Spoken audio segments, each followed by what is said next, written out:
The next 3 hours is your chance to participate in a discussion with one of today's leading inventors. Join us as Book TV's In Depth welcomes Ray Kurzweil, author of the best-selling book The Age of Spiritual Machines. His latest is The Singularity is Near, When Humans Transcend Biology.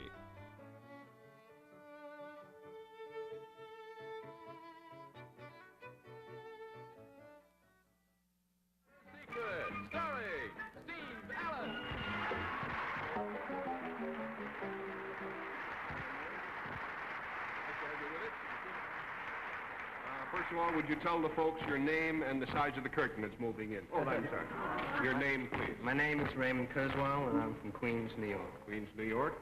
Well, panel, Raymond and I just happened to have brought along this little piano here, as you see.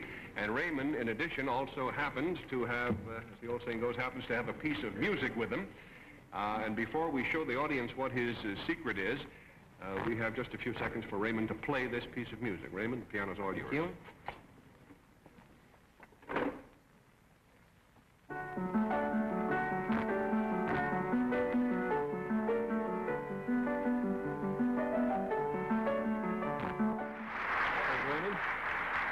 Very nicely played, and now your performance, of course, leads into your secret, so if you'll whisper it to me, we'll let everybody at home know what's up. Well, that certainly deserves applause, but, oh, the subway's leaving. I'm sorry. That deserves applause, but what has it got to do with the music? I don't understand that. Ah, I see.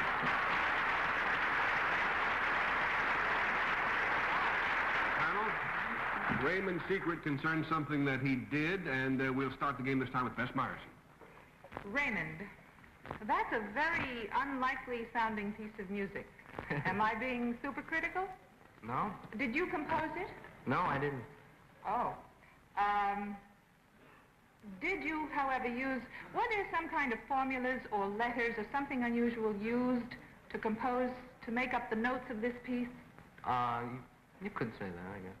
Mm-hmm. Well, for example, would the notes spell out a name, or would they be a mathematical formula, or anything like that? Not spell out a name, nothing like that, no. But there are very... $20 down, 60 to go. Henry? Was that thing written by a computer? Yeah. Wow.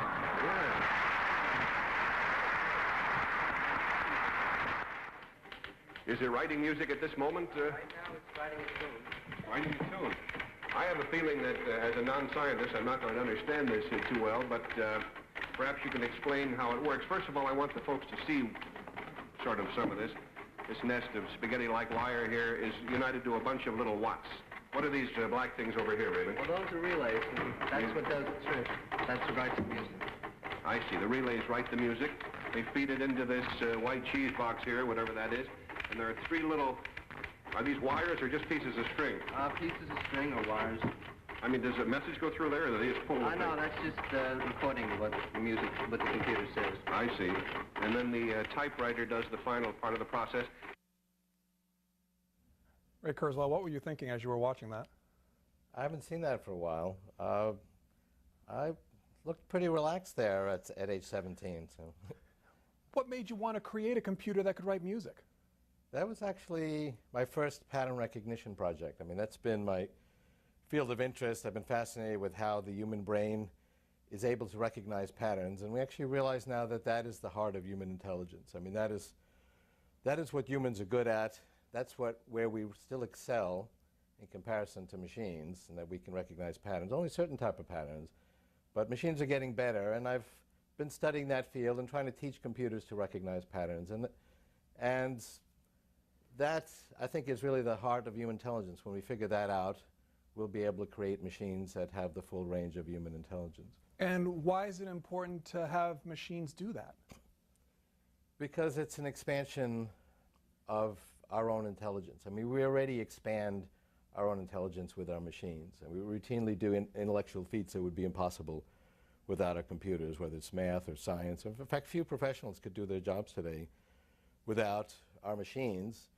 We have an exponentially expanding knowledge base. We're the only species that has knowledge, and that doubles in size every year. And we need our technology to keep track of it. And we need pattern recognition to actually find the information that we want to find. And so this is really part of the manifest destiny, if you will, of our civilization, to expand knowledge. And pattern recognition is really the key to both creating knowledge and finding it and applying it. And could you boil that down to a practical application?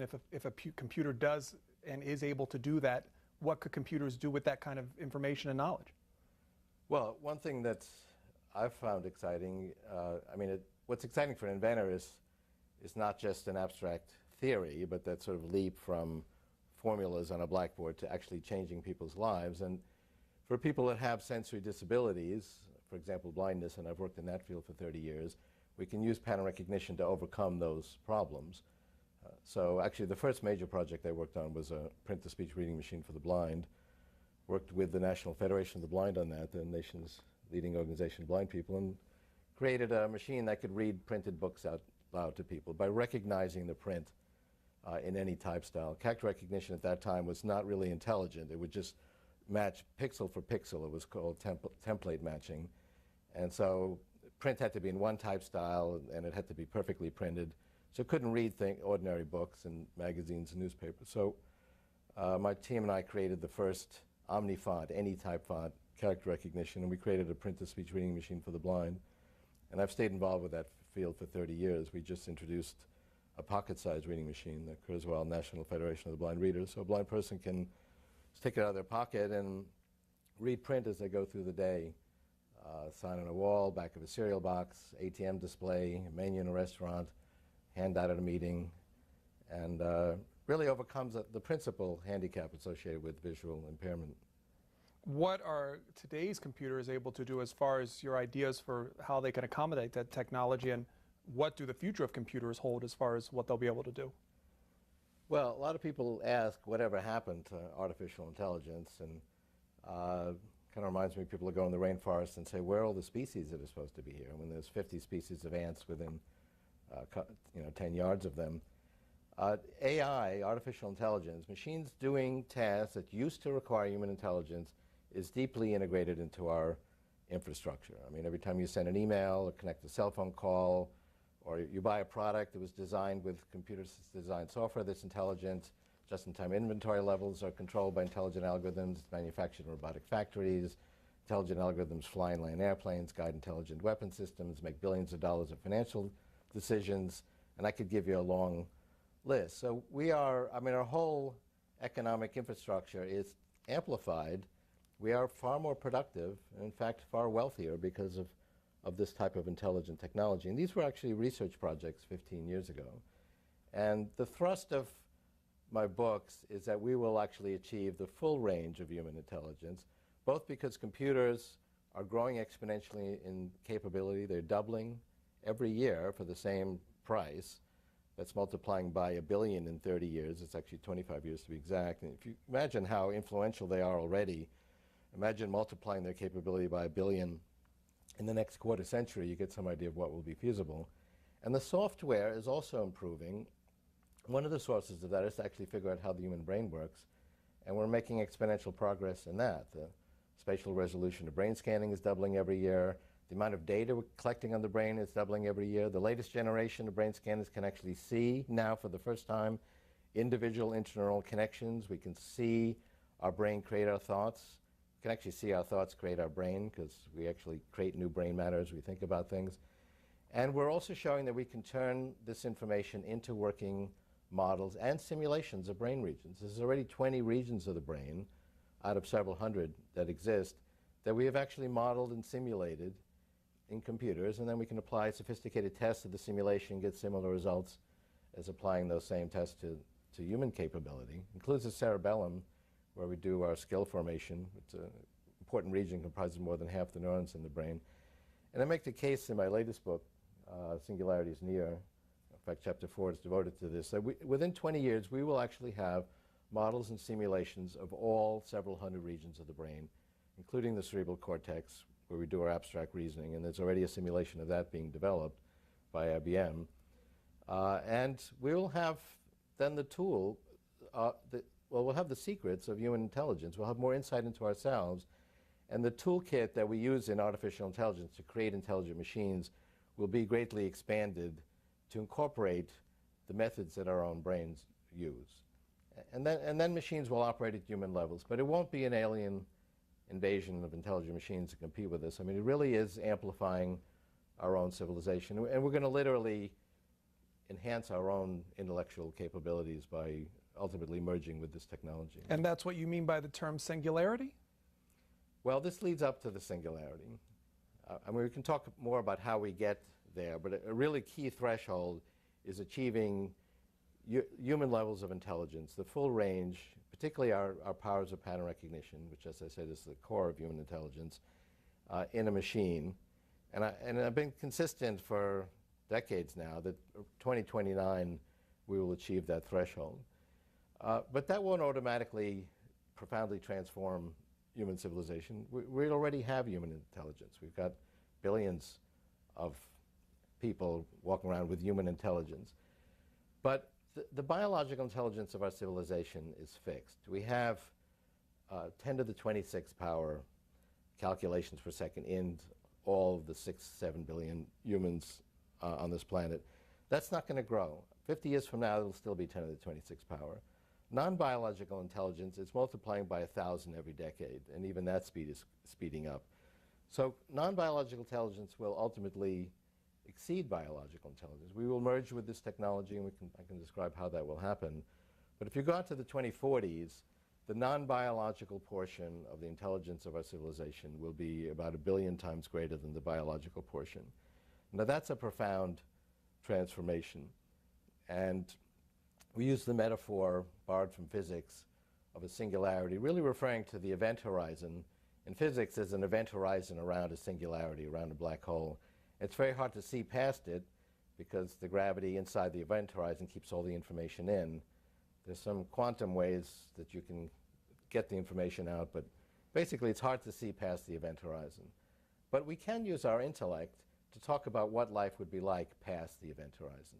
So borrowing that metaphor to human history, there will be this profound transformation where we're going to amplify our own intelligence 1 billion-fold by the middle of this century.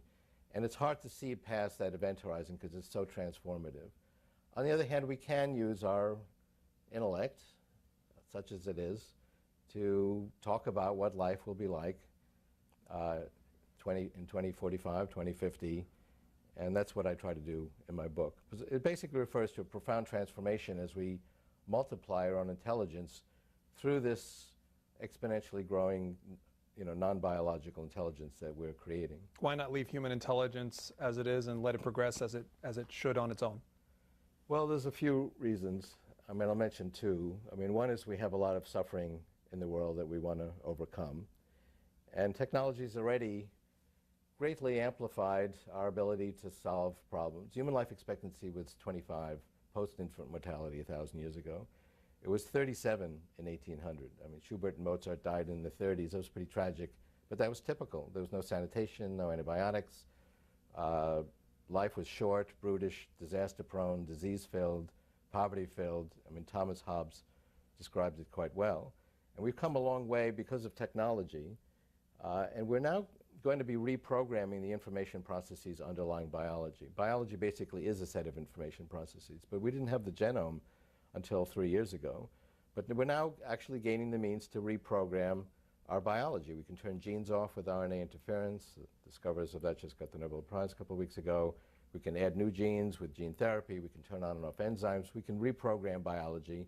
And we can go beyond biology by merging it with nanotechnology. That's something that will be feasible in 20 years. But if you look at where we've come, this is not a new story. We are the species that goes beyond our limitations. We didn't stay in the ground, we didn't stay in the planet, and we haven't stayed with the limitations of our biology. Human life was very, very hard. I mean, it was extremely high levels of struggle.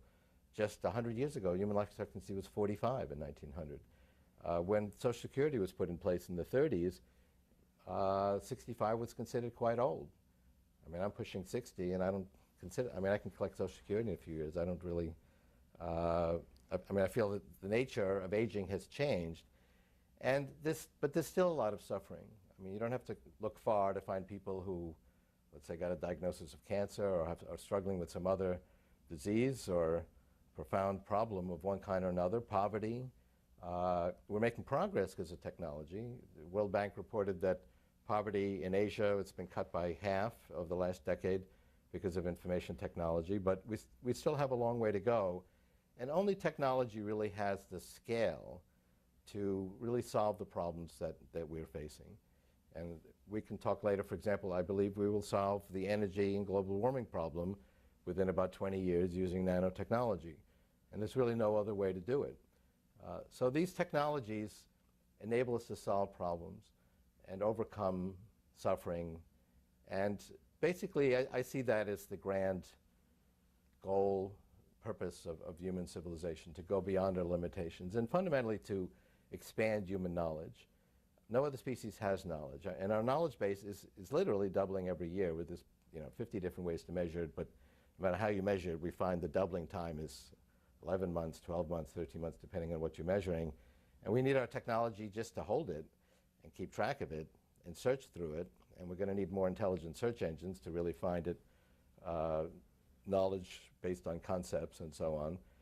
So expanding our intelligence, which we've already done. I mean, even though most of the computers are not yet inside our bodies and brains, they will make their way into our bodies and brains, but most of them are not, although if you're a Parkinson's patient, you can have a computer put inside your brain that replaces the biological neurons that are destroyed by that disease. And the latest generation actually allows you to download new software to your computer inside your brain from outside the patient. So that's for Parkinson's patients, but ultimately when we can send computers inside our brain through the capillaries non-invasively, which will be feasible in the 2020s, we will be amplifying quite directly our own intelligence. But we routinely do it now with the tools that we have at our fingertips.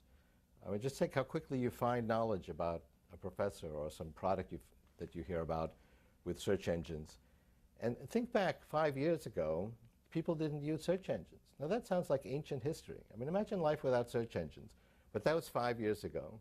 3 years ago, we didn't have blogs. At least people didn't talk about them. There was no social networks, no podcasts. A lot of things have changed in just a few years' time. So we are expanding at an accelerating pace our own frontiers and our own capability.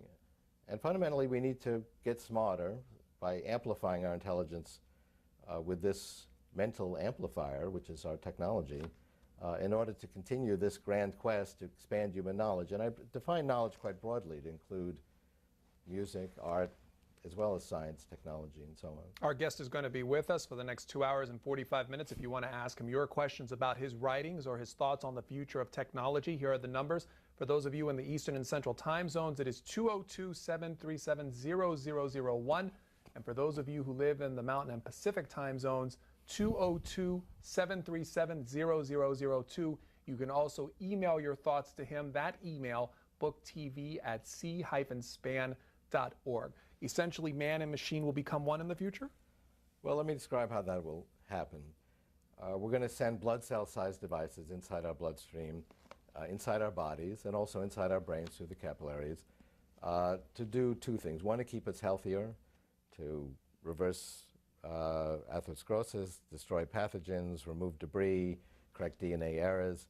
If that sounds very futuristic, I point out we are doing at least the first generation of that already in animals.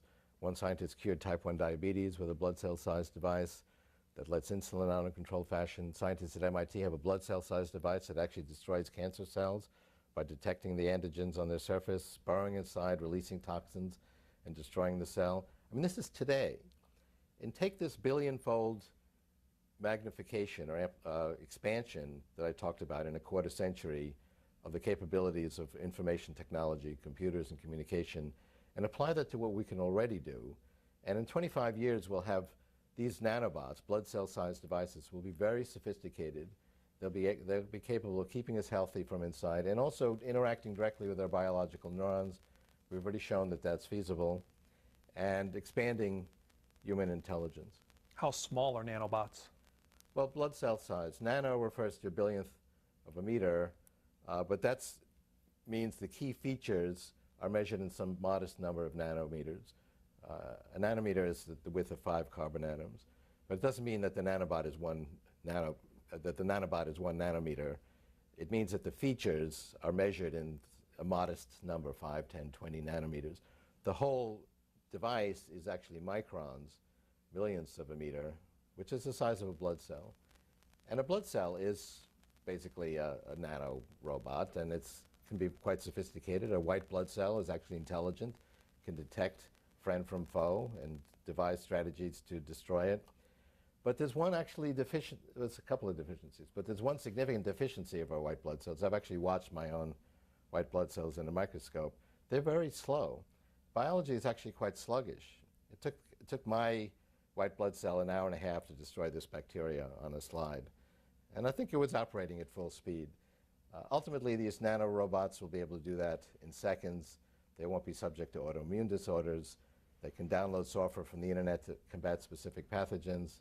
If that sounds very futuristic, I'd point out there's lots of devices we're putting inside the body and brain now, today, that download software from outside the body, like this implant for Parkinson's patients.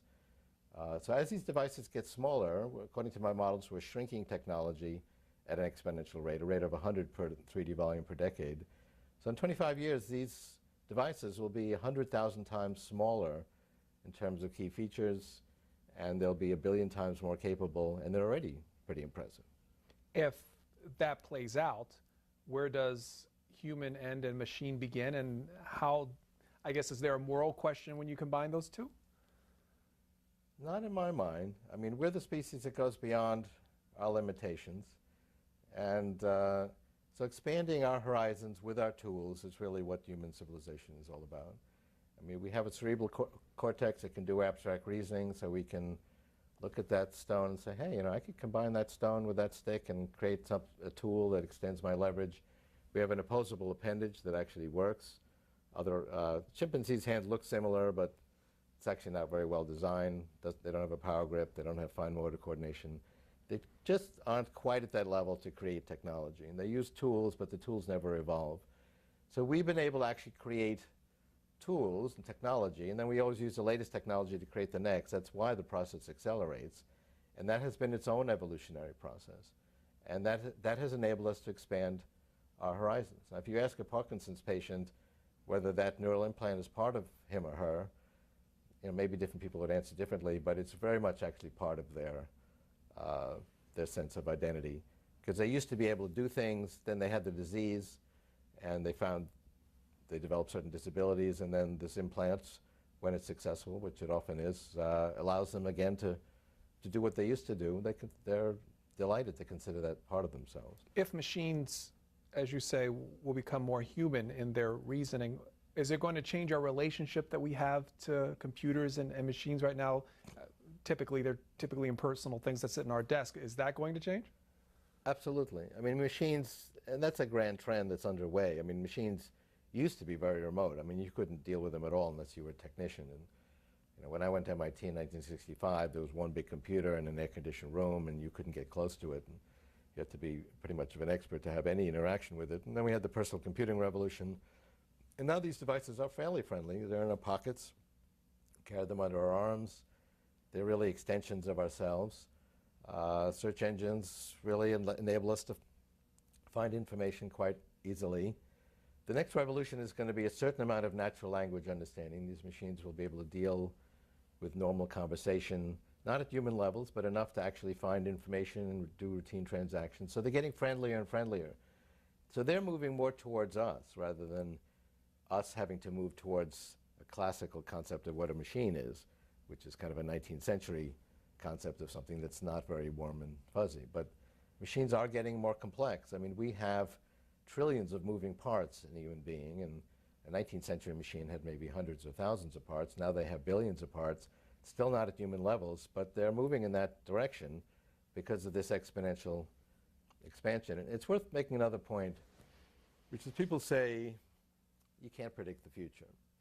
And that's kind of the common wisdom. And it is, in fact, not possible to predict specific projects, specific people, but the overall impact of information technology turns out to be very predictable. For example, the price performance of computing, let's say the cost of a MIPS of computing. MIPS is million instructions per second. I have a graph in the book that goes back to 1890, a very smooth exponential progression, despite wars and peace and war and depressions and boom times and the Cold War, and through all those vagaries of human history, you have very smooth, very predictable exponential progressions. And you have there The Age of Intelligent Machines, which was my first book I wrote 20 years ago, that has hundreds of predictions about the 1990s and early 2000 years based on these models, based on this very predictable exponential progression of information technology. And they've tracked quite accurately. Many of those predictions were quite controversial at the time. And you might wonder, well, how could this be? I mean, how can we make reliable predictions about the overall impact of information technology when each specific project, each company, each person is unpredictable? And we see other examples in science of that. I mean, thermodynamics, you have a gas made up of a lot of unpredictable particles. Each particle is, in fact, modeled by a random walk. You can't predict where one molecule will be 10 seconds from now. But the overall gas is very predictable, according to the laws of thermodynamics, to a very high degree of precision. So if you have a large, dynamic, chaotic system where each element is unpredictable, the overall system can have some very predictable properties.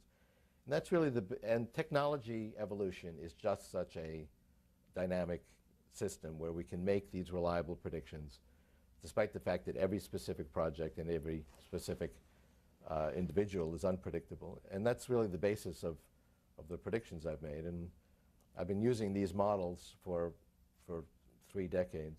As you look at the future, what are important dates then for us to consider about your thoughts on the future of technology? Well, by 2020, $1,000 of computation will equal the 10 to the 16th, 10 million billion calculations per second that I estimate is required to simulate the whole human brain. But that actually won't by itself achieve human levels of intelligence. We'll need the software of human intelligence. And we're going to get that in a number of ways, but one of the important ways is actually by reverse engineering the human brain, and that'll take a bit longer. So I've been very consistent in saying 2029 we'll have a computer that can pass the Turing test. This was a test devised by Alan Turing to ascertain whether a computer was actually achieving human levels of intelligence. And in the Turing test, you have a human judge interviews a computer and a human using basically instant messaging, so the judge can't see the human and the computer, and just chats with them. You know, what movie did you see? What do you think of the principal character? And if after a few hours of this dialogue, the human judge can't tell the difference between the two, you know, can't tell which one is the computer and which one is the human, we say the computer has passed the Turing test. And I believe that will happen in 2029. And it's actually a good test. There's no simple trick with language or simple, you know, computational trick you could deploy to enable a computer to pass that test without actually giving it the equivalent of human intelligence. San Diego, California. Good morning. Thank you, C-SPAN. This is Albert Torres, and I want to know 2 questions, basically. The one's going to be answered really quick. You could just give me like an arbitrary percentage. And the second one you can just expand on. Basically, I want to know how much do you think of the technology that's currently being created is used for military use? And secondly, are you aware of any connections between some of the research that's been going on between quantum mechanics and spirituality about like movies like What the Bleep? Basically things that are trying to prove the existence of God. Okay, well, let's see if we can make some estimates. I mean, here in the United States, our military budget order of magnitude is maybe $500 billion, and our gross national product order of magnitude is about $10 trillion, but let's say 3 or 4 trillion of that is technology related. So maybe 1/6 of our technology efforts go into military applications in this country, and that's probably a high percentage compared to other countries because we have such a large military establishment, so that's an off-the-cuff estimate. You bring up actually a pretty rich issue. Quantum mechanics, some interpretations of quantum mechanics bear some relationship to Eastern or Buddhist thoughts where the principal reality is actually human awareness. and that we actually create the world with our awareness, because at least according to certain interpretations of quantum mechanics, a particle actually doesn't decide where it is. It can be in many different places. But when we observe it, we resolve that quantum ambiguity, and reality actually becomes manifest as a result of observation by a conscious observer. There are other interpretations of quantum mechanics, but it's interesting that there actually is a meeting of the minds between certain schools of Eastern thought with certain interpretations of quantum mechanics. And there's also, there's been speculation by scientists such as Roger Penrose that human consciousness arises from quantum interactions that take place in our brain. People pointed out to Penrose, well, the brain is actually a pretty messy place, and the neurons are not really at the right scale for quantum events to take place, or for there to be quantum ambiguity or quantum entanglement. So he came up with a theory that the tubules, which are very fine structures within the neurons, do quantum computing. That remains controversial. We've never actually detected quantum computing inside the human brain. My own feeling is, if we look at what human beings are capable of, we don't see evidence that we're doing quantum computing, because quantum computing would be able to simultaneously consider every possible combination of solutions to a problem simultaneously. And the kinds of things that humans do seem to be explained by more classical computing. But this remains both a technical and controversial area. I would approach spirituality a little differently. I mean, I'm quite enamored with the powers of evolution. In fact, we can use evolution in a computer and actually simulate evolution, and the computer will actually evolve an intelligent solution to a problem. It's really quite amazing. We let millions of solutions compete in a simulated environment, and it comes after hundreds of generations. It actually evolves a surprising and intelligent solution to a problem. So biological evolution gave rise to a technology creating species, and evolution is actually capable of creating more complex, more intelligent entities than you started with. And then the technology creating species has ushered in this whole evolutionary process of technology. And that has enabled us to, and that is actually the cutting edge of evolution right now on Earth. I mean, biological evolution is continuing, but we are making 1,000 times faster progress with technological evolution. And ultimately, that is the way which we're going to lift ourselves up. And what happens in an evolutionary process? Well, things get more complicated. The entities actually get more knowledgeable. They get more creative. They actually get more beautiful. They get more capable of higher level emotions like love. So they become, more knowledgeable, more creative, more beautiful, all the things that have been attributed to God in our religious traditions without limit. And an evolutionary process actually never reaches infinite levels, but it explodes exponentially, and so it seems to be becoming infinite. Literally stays finite, but it explodes in capability, moving closer to that ideal of infinite knowledge, infinite intelligence.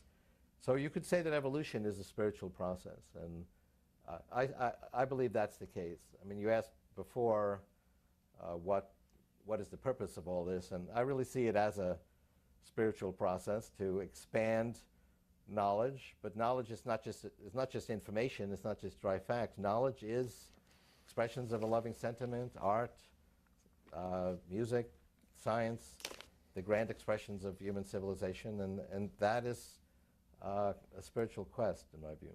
One of your titles of your books is called The Age of Spiritual Machines. What do you mean by a spiritual machine? Well, I was making two allusions. One is to this concept of spirituality that I just articulated, that an evolutionary process, starting with biology and now with technology, is actually moving towards greater levels of intelligence and therefore becoming more like God, at least moving in that spiritual direction of greater intelligence. So we could say it's a spiritual process. But there was another allusion. I mean, what do we mean when people say, well, a person has a soul? They're really referring to consciousness, the fact that I'm aware of my own existence. I'm not just aware of it, I feel it, and I feel the emotions associated with it. And these emotions are not just technical states, they're rich in meaning. And that is, so human beings, I mean, are a machine. I mean, a neuron is a collection of molecules and ion channels, and you can describe, and we are in fact describing those in very precise terms, and you put 100 billion of them together in a very specific way, and you create a human being, and a lot of people would consider a human being to be a spiritual machine. Well, we're going to be able to recreate the powers of human intelligence, all of the subtlety and suppleness of human intelligence in a machine. And therefore those machines, I mean, if human beings in fact are spiritual machines, and those machines that emulate human intelligence and have the same complexity and are based on the design of human intelligence will share in that property. And then you ask the question, okay, well, is a machine like that conscious? Well, how can you tell? Well, let's ask the machine. Are you conscious? So the machine says, yeah, I'm conscious. Well, a machine could say that today. Do you believe it? Well, today you don't believe it. When a character in a video game says, I'm very jealous or I'm very angry at you, you don't really take it seriously because we can see the edges of its intelligence. They're not fully convincing. They don't have all the subtle cues that go along with that emotion. So we don't really believe that they're really conscious. We think they're just a software program. But the point of my thesis is that as we get out to the late 2020s, early 2030s, these machines will be so complex and so rich in their emotional reactions and so realistic in their recreations of human intelligence that when they talk about their feelings, they will have all the subtle cues, and we will be convinced by them. But ultimately, this is not a philosophical proof that they are conscious.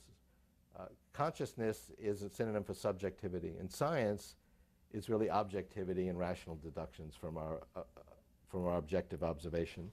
And there's a gap between science, objectivity, and subjectivity. And there's really no scientific test we can postulate that we could slide an entity in and a green light comes on. Okay, this one's conscious. No, this one's not conscious. We could build a machine like that, but it would have philosophical assumptions built into it. So John Searle would make sure that it's squirting neurotransmitters, and Roger Penrose would make sure that it had something equivalent to the tubules during quantum computing, and other scientists or philosophers would make other assumptions. But there's really no objective way to absolutely answer that question. And we don't even know that other people are conscious, but we assume that. But actually, when we go outside of shared human experience, talk about, for example, animals, we're not sure, or at least we disagree. And we'll have disagreements about these machines. Someone who disagrees with you is on the line from Knoxville, Tennessee. Hello. I'm a materials scientist. I work at Oak Ridge National Laboratory. I'm a big fan of Book TV, and the reason I'm calling today is to express my disappointment that you have invited this highly sophisticated crackpot and given him a national forum to express his pseudo-religious predictions that have no basis in objective reality. And I'll just point out two big problems with what he says. The first is that he believes evolution is progressive, but he offers no evidence for this claim. He says that it's getting more complex, but he doesn't offer an objective measurement of complexity that he can show is following some trend. And even if there is a trend, random phenomena can produce things that look like trends. It doesn't mean that there is one there. You have to show that we were produced, our species was produced, not from random mutations, which we know this is how natural selection works. He presents a plot in his book where he shows it exponentially accelerating. He uses species and genus and family and group that our species came from. But you can produce the exact same plot for any species. They'll all show exponentially accelerating trends if you just use their taxonomic branching points. I'm sorry to get technical here. It does not prove that we were the products of an exponential trend. It actually arises out of the statistics of natural selection. The second point is that small is almost always more expensive. Imagine if you were asked to produce a replica of the chair that you're sitting on. You could probably go to Home Depot and get the tools to do this, and it wouldn't be that expensive. Now imagine if I asked you to produce a replica of the same chair, except that is the size of a grain of salt. How would you do this? What tools would you buy? You'd maybe use a couple lasers to polymerize the liquid, but it would be much more expensive. And this is the trend. A corollary to Moore's law is Moore's second law, which is that these production facilities are getting exponentially more expensive. It doesn't matter what you do, just from the second law of thermodynamics, small is going to be more expensive. I have also problems with Mr. Kurzweil's estimation of the computational power of the human brain. He doesn't consider processes like phosphorylation, where individual proteins can act as molecular switches. Okay, caller, thank you. Well, you bring up a number of interesting issues. If we look at biological evolution, go back billions of years, and bacteria, single-celled organisms were the cutting edge, were the most complex and most intelligent entities. We then went to multicellular organisms. We then went to more and more complex ones like lizards, and then finally mammals, and then primates that actually had, and then there was the evolution of cognitive functions, and then the evolution of Homo sapiens. There's been a continual acceleration at every pace. Evolution works through indirection. It creates a capability and then it uses that, and that's why the process accelerates. So it took 1 billion years to evolve DNA. Actually, RNA came first. Then evolution used DNA. So the Cambrian explosion and all the body plans of the animals evolved only took about 10 million years. And then higher cognitive functions evolved in only a few million years. And then Homo sapiens evolved in only a few 100,000 years. And then we moved to technology evolution, where the first stages like stone tools, fire, the wheel, took only tens of thousands of years. And that has continued to accelerate because we always use the latest technology to create the next. 50 years ago, computers were designed pen on paper, wired with screwdrivers. It took years to design the first computers. We now use computers and 10th generation computer-assisted design software to design computers, and you can design a new computer system in days. And there's been a continual acceleration, and I review that in a number of different ways. And in terms of your points on nanotechnology, the key features of technology have been getting smaller and smaller. We don't have the tools now to create full-scale, massively parallel molecular nanotechnology today, but we're moving in that direction. The key features of technology are getting smaller, declining by about 100 per 3D volume per decade, and I make that case in the book. At that rate, we will get to full-scale molecular nanotechnology in about 20 years. At that point, we'll be able to create macro objects, designing them at the molecular level, and these will be self-organizing. The counter trend to the second Moore's law, where these fabrication facilities get more and more expensive, is that chips will be self-organizing. And that was actually a controversial notion when my book Age of Spiritual Machines came out in '99. There's been so much progress in that it's very much a mainstream view. You can talk to the Intel scientists. In fact, I was just at IBM recently, and they showed me some self-organizing molecular circuits that are beginning to work in 3 dimensions. A nanotube-based memory is actually going to hit the market next year, which uses self-organizing features. So we are actually moving in the direction of being able to create in very small facilities, desktop facilities, that can actually create 3-dimensional circuits that are not chips, but are actually self-organizing, that self-diagnosing work. The latest generation of chips actually has self-healing and self-diagnostic capabilities because they're so massive that they don't want to throw the whole chip away because one transistor is broken, so they're actually able to route information around that information. The internet is based on that. The internet hasn't gone down for 1 second in 10 years because information routes around damaged portions. So, I mean, the whole book makes the case for these exponential trends quite extensively through 600 pages. I can't summarize all of it.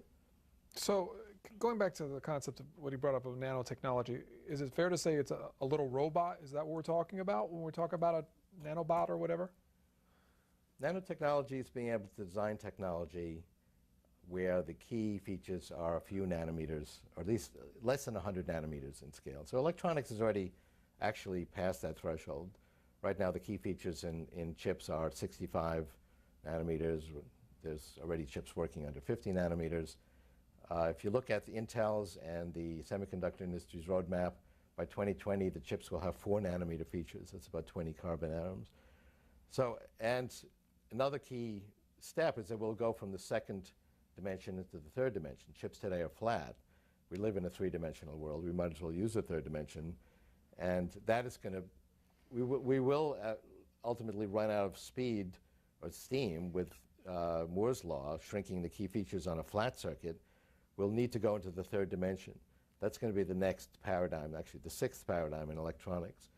And chip designers, if you talk to the Intel scientists as I have, they're very confident that the crossover point between 2 dimensions and 3 will be in the teen years, well before we run out of steam with Moore's law. So electronics is going to be revolutionized by being able to build electronic circuits as well as communication devices in 3 dimensions at the molecular level using self-organizing circuits. We'll also be able to create small devices that have mechanical capabilities, that have computers and communications built in, and these can go inside the human body, keep us healthy from inside. That's going to be one major application. And there's already significant harbingers of that we can see. There's 4 major conferences on something called BioMEMS, Biological Microelectronic Mechanical Systems. Dozens of experiments are placing blood cell-sized devices in the bloodstream of animals to produce, in some cases, very sophisticated therapeutic effects, and that's today. And if you apply this billion-fold increase in the price performance and capability and bandwidth of electronics, communication, and 100,000-fold shrinking of mechanical technology over the next quarter century, you get some idea of what will be feasible. San Francisco is next with a question about voice technology.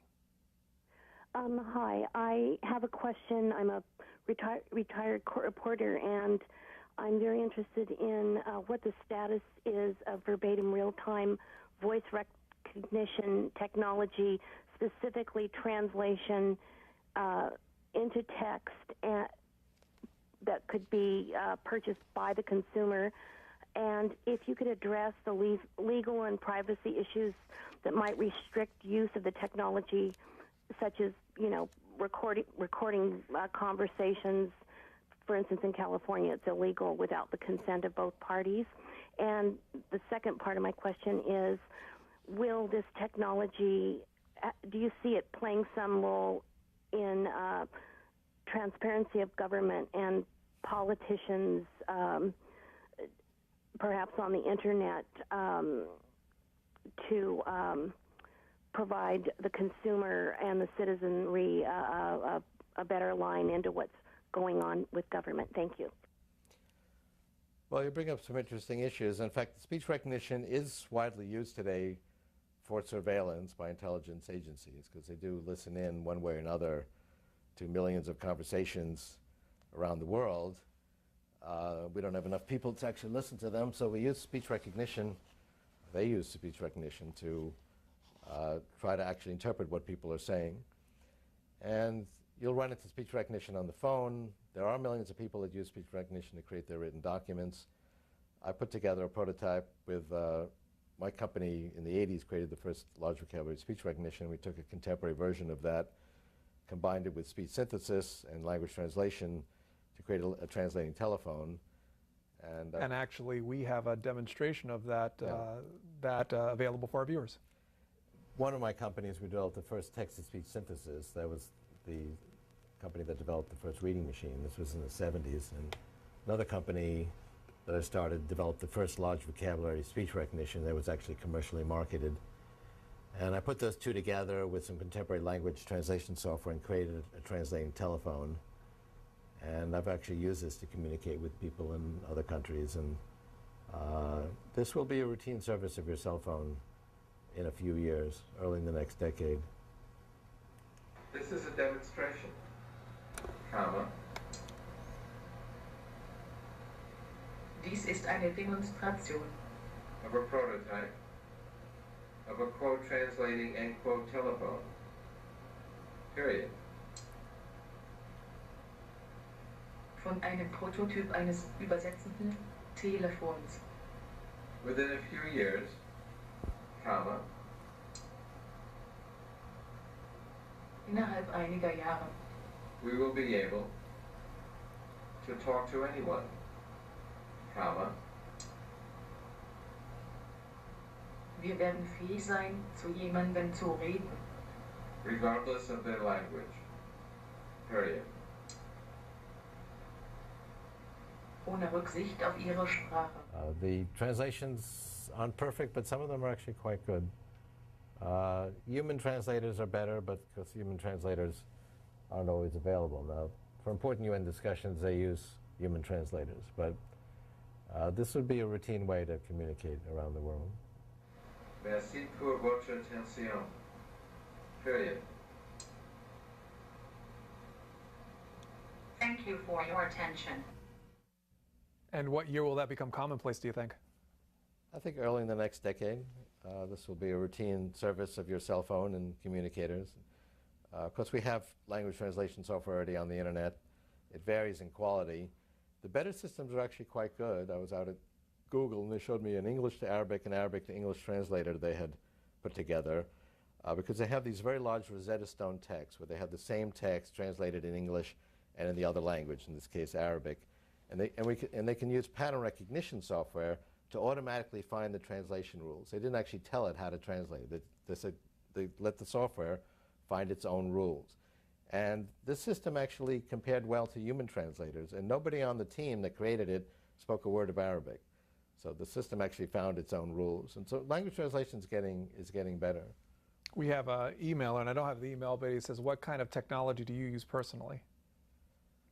Well, I use remote desktop to actually always be on my computer at work because I don't want to have multiple copies of my files. So I take around a little notebook and connect through high-speed connection, whether I'm in a town car or in a hotel room, and I'm on my computer at work. I use search engines. I use both Google and Microsoft. And I use pretty routine technologies, different databases, nothing too exotic, but actually actually have one interesting technology that's a virtual reality technology, enables me to be at another venue in 3D. And a third of my speeches I actually give using this virtual reality technology. It's called Teleportec. And I appear at the venue in 3 dimensions, life-size. I can move around. As I move around, the audience sees the local background behind me, so it looks like I'm there. And it's pretty convincing. One guy actually walked up to me to give me a question on a piece of paper. And I'm actually the only speaker in the world that has one in my office, because I get invited to give speeches in Asia and Europe and Australia, and I can't always go there. And this is expensive technology today. We have to send a technician with the other half of the equipment to the venue and set up communication lines. This will actually be routine, ubiquitous technology early in the next decade. We'll have images written directly to our retina from our eyeglasses.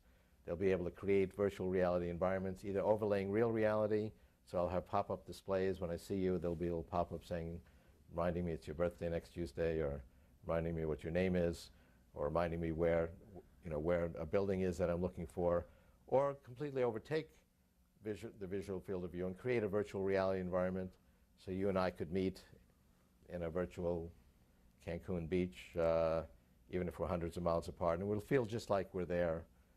This will actually be routine technology in the second decade of this. As it gets more complex, though, if you give speeches thousands of miles away, doesn't it take out the personal element of human communication? And isn't that one of the key components of being human, I guess, being able to communicate? No, actually, it's doing the opposite. It's enhancing human communication. Because I can communicate. I mean, they see me in real time. It's not recorded. It's real time. I see the audience. I can establish eye contact, like I'm doing now. I can point at people, and the technology actually works correctly. And this is how this future virtual reality technology will work also. But we have early versions of that already. I mean, the telephone was the first virtual reality technology that enabled you to be with someone else, just as if you were together, even if you were hundreds of miles apart, and that had never happened before in human history. And that's actually how they saw it. I mean, before that, you had to actually get together to talk to someone. And those are not virtual. I mean, the word virtual is unfortunate, as if these aren't real conversations. You can't say, well, that wasn't a real agreement I made. That was in the virtual reality environment called the telephone. No, I mean, those are real conversations between real people communicating. And the internet now, because of its decentralized nature and the fact that it's everywhere, allows us to create communities based on common interests. So if someone has, let's say, a chronic disease, they can create communities of other people and gather information and stay abreast of that condition around the world, or any subject, whether it's collecting cat figurines, which I do. I can be in touch with all the other cat figurine lovers around the world and create a community. So we're not stuck with the communities of geographic accidents, the people that happen to be near us, we can create communities with people around the world. And you go around, you see people on their cell phones and on their communicators and on their notebooks, and they are communicating not just with the people in their vicinity, but with groups around the world, and also enhances work environments. I mean, I have work groups that are spread out geographically, and we work very effectively together, and that wasn't feasible 10 years ago. You brought up virtual reality.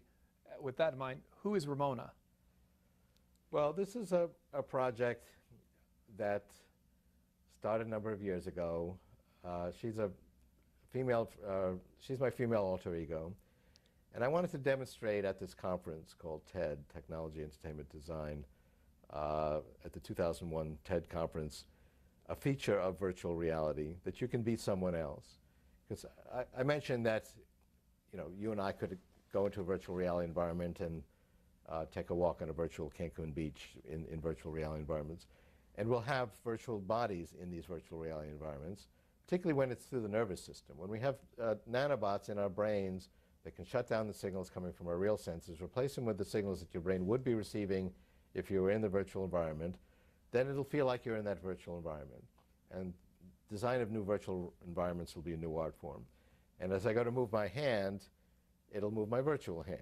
And so I can be an actor in this virtual environment. We can shake hands and we give each other a hug, or we can run on the beach or sit down at a desk and have experiences in these virtual reality environments. But your body doesn't have to be the same body that you have in real reality. A couple could become each other, for example. And so I wanted to demonstrate how you could do that. So I had magnetic sensors in my clothing. As I moved, a life-size, realistic, real-time animation, pretty photorealistic, of Ramona moved exactly the way I did. My voice was changed into her voice using some other computer technology, and that drove her lips. And so it looked like she was giving the presentation, but I was actually being transformed into her. And the audience could see me and her. And actually, we have a demonstration to show the folks at home. But well, in virtual reality, you can be who you want to be, and you can be where you want to be and with whom you want to be, and you can even have been who you want to have been. Well, my childhood was kind of tough, although I didn't really think about that at the time. You know, you don't really have much to compare to, but my pa, he was always trying hard, but he never did seem to be able to hold on to a job. Well, I haven't written that many songs, but I try to express what's most deeply on my mind. In virtual reality, you can be someone else. You don't have to be the same boring person all the time. I mean, you all have these personalities inside you that don't quite fit with your bodies in real reality. So basically, most people just, like, kill them all off. Some people don't actually keep any of their personalities, which reminds me of some of my old boyfriends, but that's another story. Mr. Kurzweil. So this is actually a serious project that I intend to continue with and actually make Ramona more realistic and actually more independent.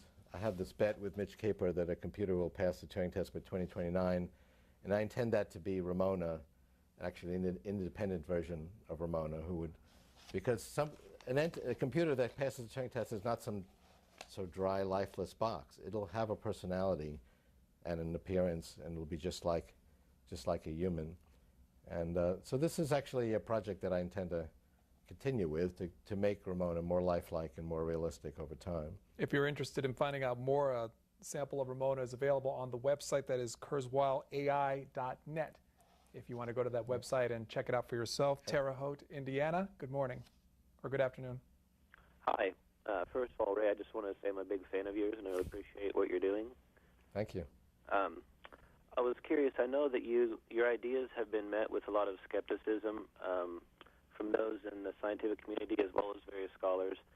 I'm wondering if you're noticing more of an upsurgence in the acceptance of your ideas, such as particularly the law of accelerating returns, if it's being more accepted overall since, say, just when you published the Spiritual Machines in '99, just the past 6 or 7 years, have you noticed more of an acceptance overall of the ideas you're trying to get out there?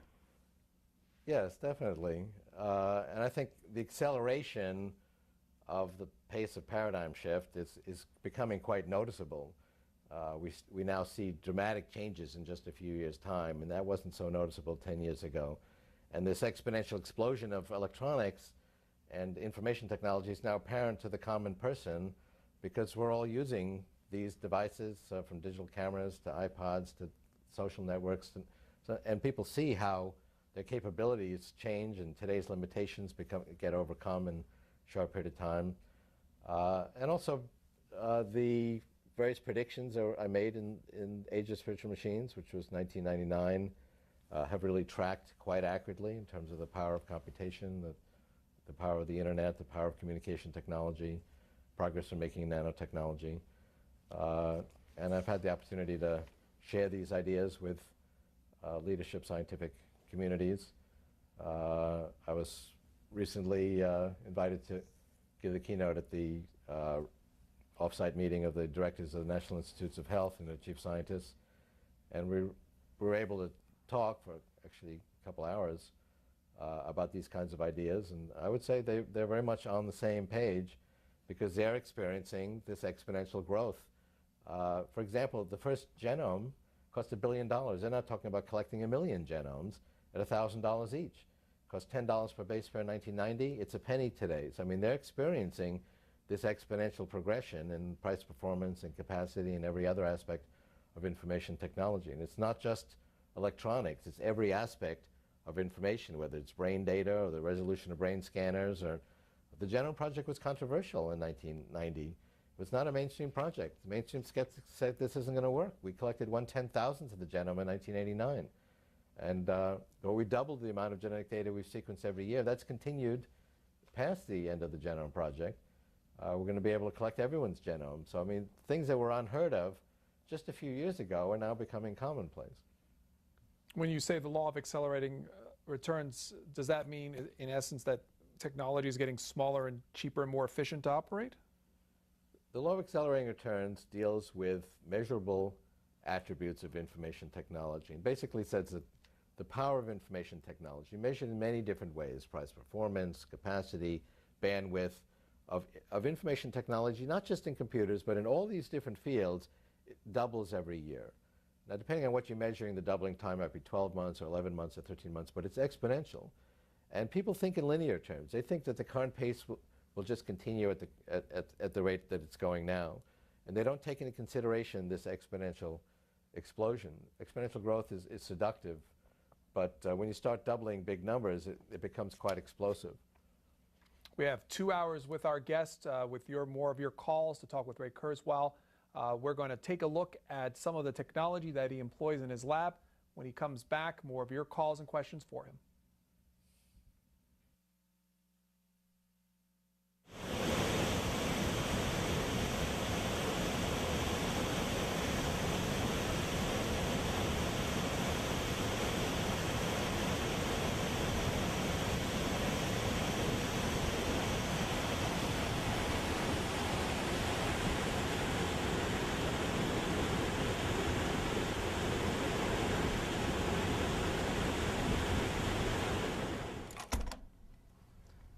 So what is Kurzweil Technologies?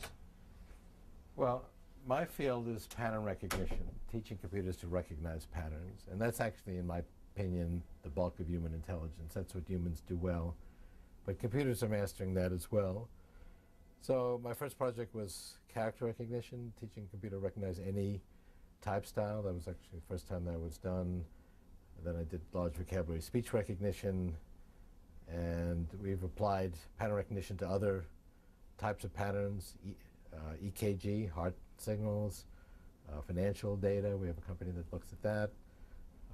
And that's really, I think, the most important area of artificial intelligence. And ultimately, when we create a machine that will be at human levels, it'll be because computers have mastered human levels of pattern recognition. But that's been my interest. So I've started about 10 companies commercializing and developing different aspects of pattern recognition. Right behind you, we can see over your shoulder is a screen that is doing artwork as you talk. What is that?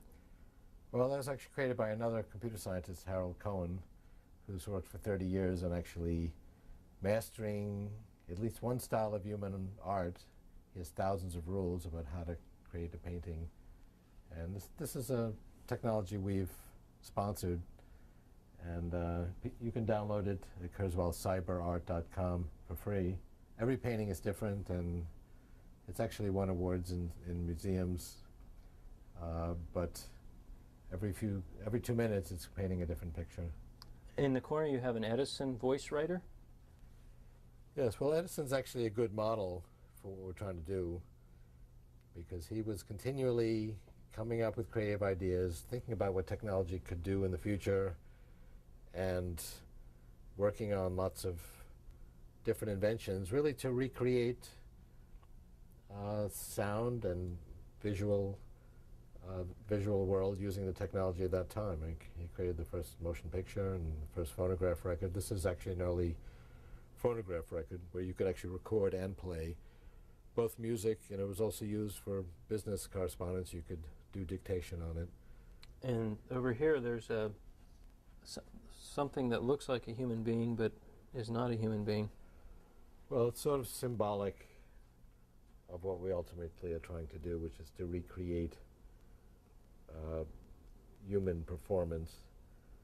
So he's, by looking somewhat realistic, is a symbol of that. And so we've worked on trying to recreate human speech recognition, different aspects of human vision in our reading machines. We're actually going to be adding not just the ability to read print, but actually recognize objects to our reading machine. So a blind person can just hold the camera point it at a room, and it'll actually tell him or her what's in the room, identify the objects and the people. So we're trying to recreate human skills. There's a medal down on a table here and a picture of you with President Clinton. Can you tell that story? Well, it's not much of a story. It's when I got the National Medal of Technology from the president. But that was a nice experience. This is actually a cartoon I commissioned in 1965, 40 years ago. And I had an interest in artificial intelligence at that time. And so this is a cartoon I designed. It was implemented by an artist friend of mine. And it pokes fun at, or at least it comments on the nature of human experience. That brain is obviously having experiences in a virtual reality environment, because it doesn't look like he's having much fun. But we live inside our brains, and ultimately we'll actually be able to have our brain feel like it's in some other environment rather than the environment we're in. For example, the nanobots could shut down the signals coming from our real senses, replace them with the signals that we would be receiving if we were in a virtual environment. And then our brain will actually feel like it's not in the environment that it's really in, but it would be in some virtual world. And it'll be just as convincing as real reality. And we'll have a virtual body. You've got to move your hand, it'll move your virtual hand. And it will feel very real. So that's actually, and that'll be feasible in 20 years or so. And that'll actually be a realization of this cartoon, which I designed 40 years ago.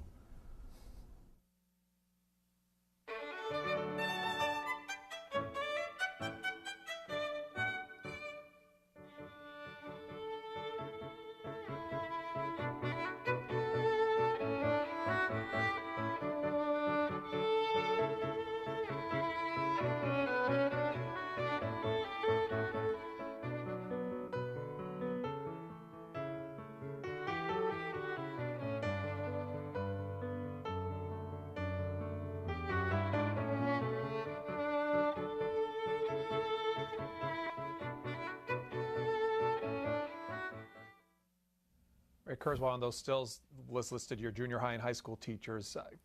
Is anything that they taught you back when you were in school relevant to what you do today? Something that you remember that still sticks with you? I think they were encouraging me to pursue my own ideas. I mean, that's why I put them down there.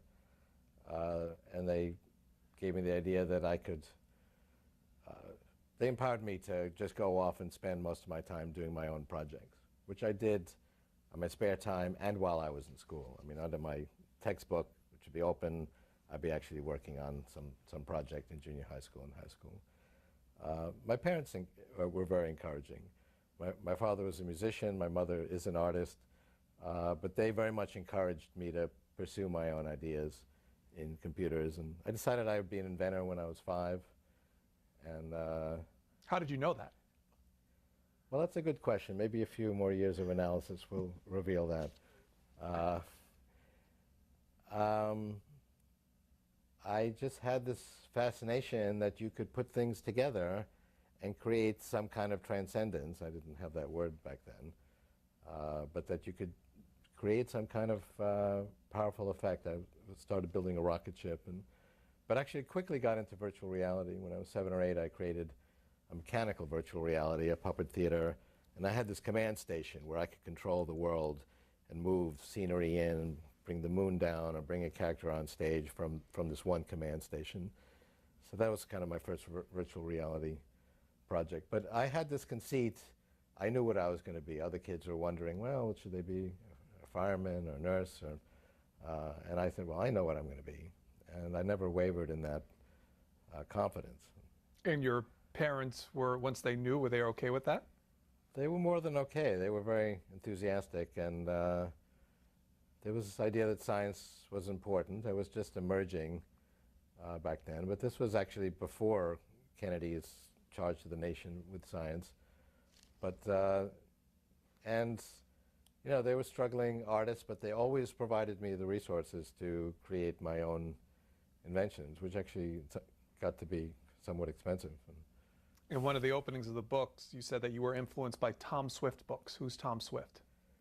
Yeah, well, I read all the Tom Swift Jr. books when I was 8, 9, and 10. I just recently discovered there was actually Tom Swift Sr. books that were written around 1900.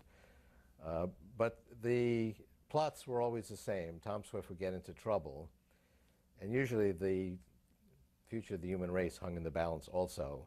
And he would retire to his lair, his basement, and come up with some invention, some idea that would save the day.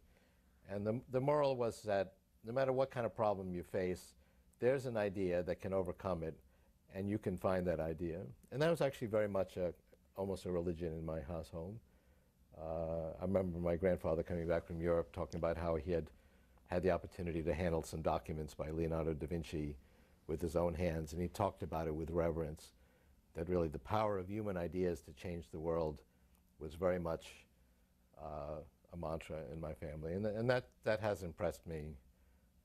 And that is my view, that if you encounter problems, any kind of problems, you can find the idea to overcome that problem.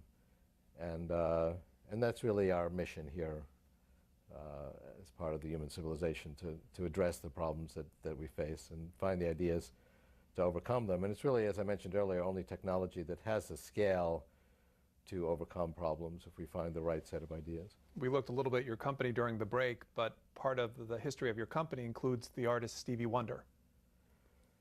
Right. Well, my first major invention was a print-to-speech reading machine for the blind. He was actually our first customer. He caught me on the Today Show and actually called us up, said he wanted to drop over and get one.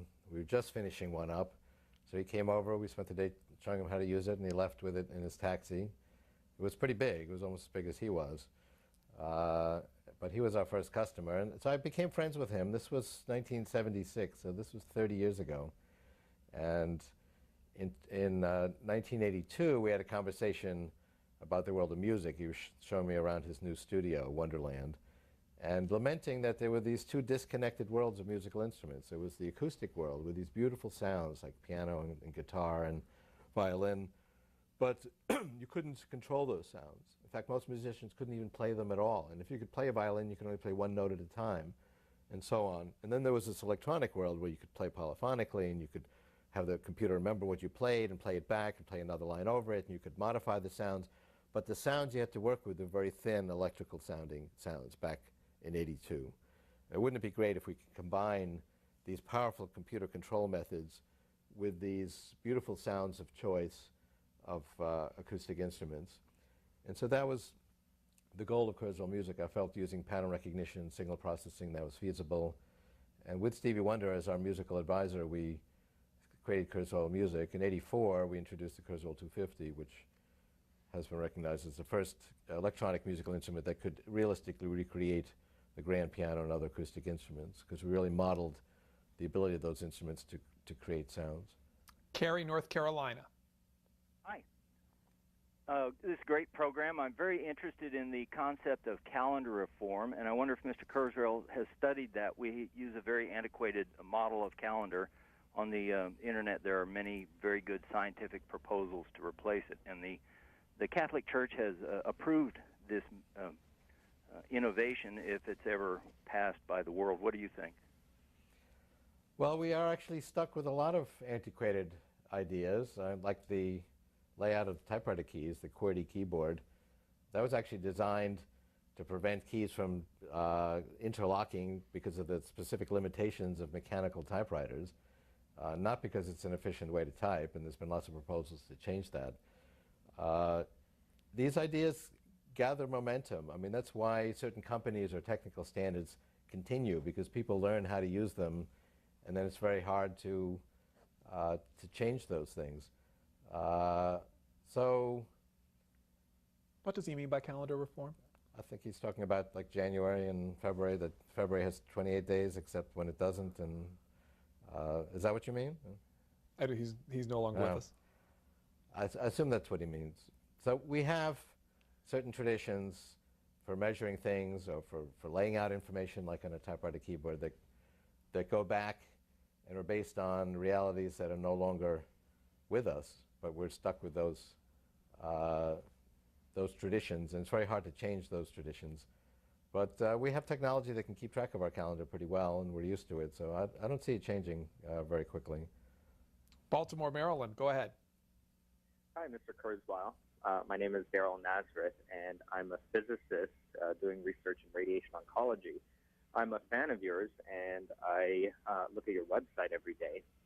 Now, my question is, when I talk to people about the upcoming technological revolution, then they typically have the same question, which is, if machines are going to perform more and more human tasks, then won't that result in massive human unemployment?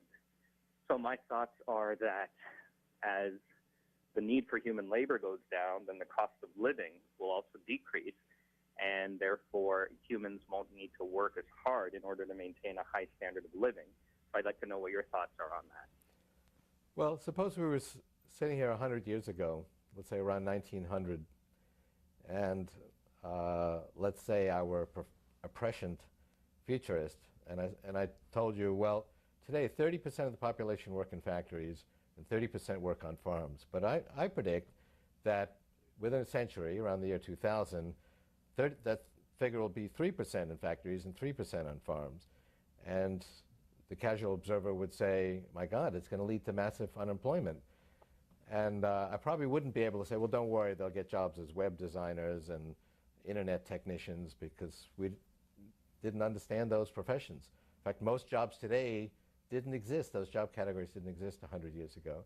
We actually have a higher percentage of the population working today. There was about 30% of the population working in 1870. That figure has gone up to about 50%, and jobs pay 6 times as much in constant dollars as they did 120 years ago. So what has happened? We've been eliminating jobs at the bottom of the skill ladder, both physical and mental, and creating new jobs at the top of the skill ladder. So the skill ladder has moved up, and in fact, a lot of the new employment's in education. We had 50,000 college students in 1870. There's 6 or 7 million today. We spend far more per capita in constant dollars on K through 12 education to provide this higher level of skills. And that process is going to continue. And we're actually going to make ourselves smarter. Now, you could say we're doing that already. In fact, if we didn't have this sort of mind amplifier in terms of our technology and search engines and the internet, most people couldn't do their jobs today. So we're very much already extending our intellectual reach with our technology, which enables us to keep up with this ever higher skill ladder. And we're going to literally make ourselves smarter as these machines, move from our pockets into our clothing, into our bodies and brains, and actually extend human intellectual reach further. We have an emailer who asked, and he asked that, I embrace the progress of technology wholeheartedly, but at some point, don't we run the risk of technology becoming too human and realizing that they are modern slaves and face a possible revolt? Well, he brings up an interesting issue regarding the legal rights of machines. And nobody worries about that much today. But it's not going to be a clear distinction between human and machine as we get to the 2030s and 2040s. In fact, even a biological human that was born in the ordinary course will have their brains enhanced with non-biological intelligence, and ultimately that non-biological component or portion of our intelligence will be far more capable than the biological portion. And so, is that a machine? Is that a human? We'll have machines where there's no biological component, but they're very precise copies of biological people, and they're going to act in exactly the same way. It's going to be all mixed up. You're not going to be able to walk in a room and say, okay, humans on the left side of the room, machines on the right. It's going to be very much an integration of biological and non-biological intelligence, just as it is today, except that the non-biological portion is going to get a lot more capable. And ultimately, they're going to press for their own legal rights. And there's already a lot of interesting discussion about that. And I think that will happen, particularly when you can have an entity that's completely non-biological that's just as convincing in terms of their sophistication and complexity of their emotions as humans. And emotional intelligence is not some little sideshow to our intelligence. It's actually the cutting edge. Because in terms of the logical, analytical things we do, machines can already do a pretty good job of that. Very few mathematicians could hold up to, let's say, Mathematica. And recently, mathematical theorems have been done as a collaboration between the human mathematician and the machine. But emotion is actually the most complicated and sophisticated thing we do. But ultimately, we will understand that as well. And these future machines will have emotional intelligence. One of the arguments or things you bring out in your books are the fact that the ability for a brain to be downloaded into a synthetic body or a version 2 body, as you call it. What do you mean by that? Well, as I mentioned, we're going to be merging with non-biological intelligence. We'll have nanobots go inside our bodies and brains, and ultimately we'll have billions of nanobots and other ways in which we're going to be in very direct touch with non-biological intelligence. So then my intelligence is a combination of both my biological intelligence, all the ion channels and neurotransmitters in my brain, and all of this non-biological machine intelligence.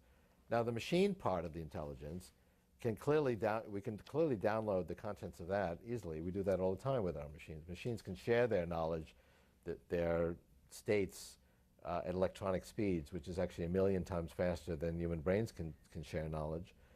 But ultimately, we'll be able to tap into the biological patterns as well. We'll be able to have these nanobots scan the state of our ion channels, neurotransmitter concentrations, interneuronal connection patterns, and extract that information. But principally, I don't see that as the real quintessential scenario. I see us becoming essentially more and more non-biological. And that non-biological intelligence can download knowledge and skills, as we saw in the Matrix. We do that all the time with our computers. I mean, we spent years training one research computer to understand human speech. We trained it like a child. We patiently corrected its errors. We exposed it to thousands of hours of speech. And over years, it did a better and better job. And finally, it was commercially viable. Now, if you want your computer to understand human speech, you don't have to go through those years of training like we do have to do with every human child. You can just load the evolved patterns of this one research computer that learned its lessons. It's called loading the software. Machines can take their learning, their skills, and share them at electronic speeds, which is 1 million times faster than we can share our knowledge with language, although the fact that we can share it at all gives us a leg up on other species. When you consider the future of how man and machine will be together and the ethical dilemmas, where does the government come in? Because do you see more oversight for these technologies as they progress?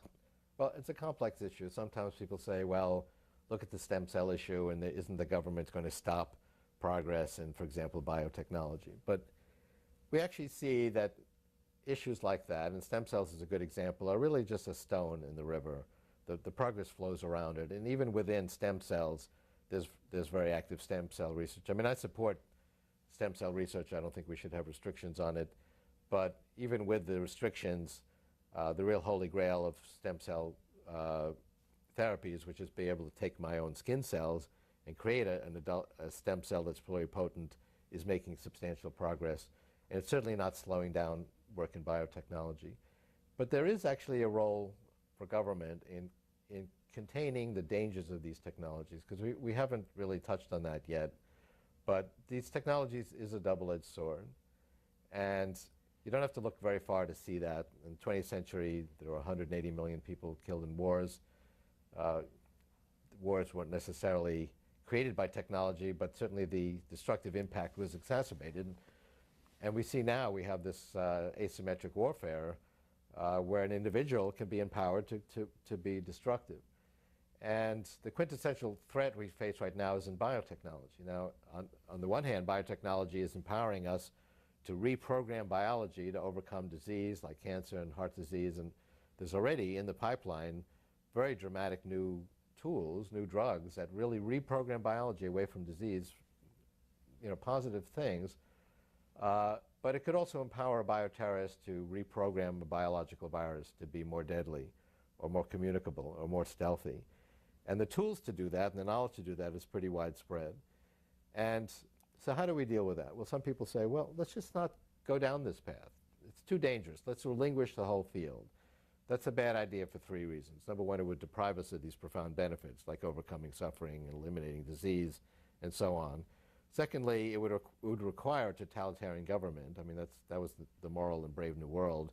And thirdly, it wouldn't work. It would just drive these technologies underground where they'd be less stable. And the responsible scientists who are trying to defend us from these dangers wouldn't have easy access to the tools to do that. And that's really the moral, that is really the strategy that we need to follow, which is to develop these defenses. And the good news is we actually have the tools and the knowledge to create defenses against, for example, new biological viruses. RNA interference, which I mentioned earlier, can turn genes off. Well, viruses are genes, and RNA interference can turn off viruses. And I proposed, in fact, Bill Joy and I had an op-ed piece in the New York Times a while back calling for a Manhattan-style project to create a rapid response system that could, in a week, sequence a new virus, and that's accelerating. It took us 5 years to sequence HIV, 31 days for SARS. We can sequence a virus now in 1 or 2 days, develop an RNAi medication, and gear up manufacturing. You could do that very quickly. And that's really the strategy we need to deploy. And I'll give you an example where we've actually done that. And we have a new danger, which emerged 30 years ago, the software virus. And they've actually become very sophisticated and actually quite dangerous because we have a lot of important systems that run on computers, like 9/11 response systems, and we fly airplanes by software. And we've actually contained this danger quite well. If a new software virus is identified, it is reverse engineered, an antidote is created, spread virally on the internet, and in 24 hours, we have an automatic response to a new software virus. And nobody has taken the internet down, or even a portion of it, for even a second in 10 years. It's been a very successful track record. Now, it's not, our software protection is not perfect by any means, but that's really the model we need to follow to develop a rapid response system to combat these particular dangers. And that's where the government comes in terms of enforcing certain ethical guidelines. For example, we shouldn't put particularly dangerous information on the web. Like you wouldn't want to put the design of, let's say, the 1918 flu virus on the web because that's dangerous information. But actually the US government has done that, exactly that. You can download the design of the 1918 flu virus from the US government's website. And Bill Joy and I, in this op-ed piece, criticized that. So that's a role. I mean, in fact, just recently there was some information how to build an atomic bomb from these Iraqi papers on the web. And everybody, and that was inadvertent, I guess, and everyone agreed that was not a good idea. There's no controversy about that. But so for some reason in the biological realm, there's controversy about it because this dangerous information is still up there. So we need to actually have some guidelines to prevent clearly dangerous information from being widely disseminated. Some people do need that information. They could be given the information in confidence with classified, agreements and so on. Jacksonville, Florida. Hi, Ray. Thanks for being on C-SPAN. I really enjoy your show here.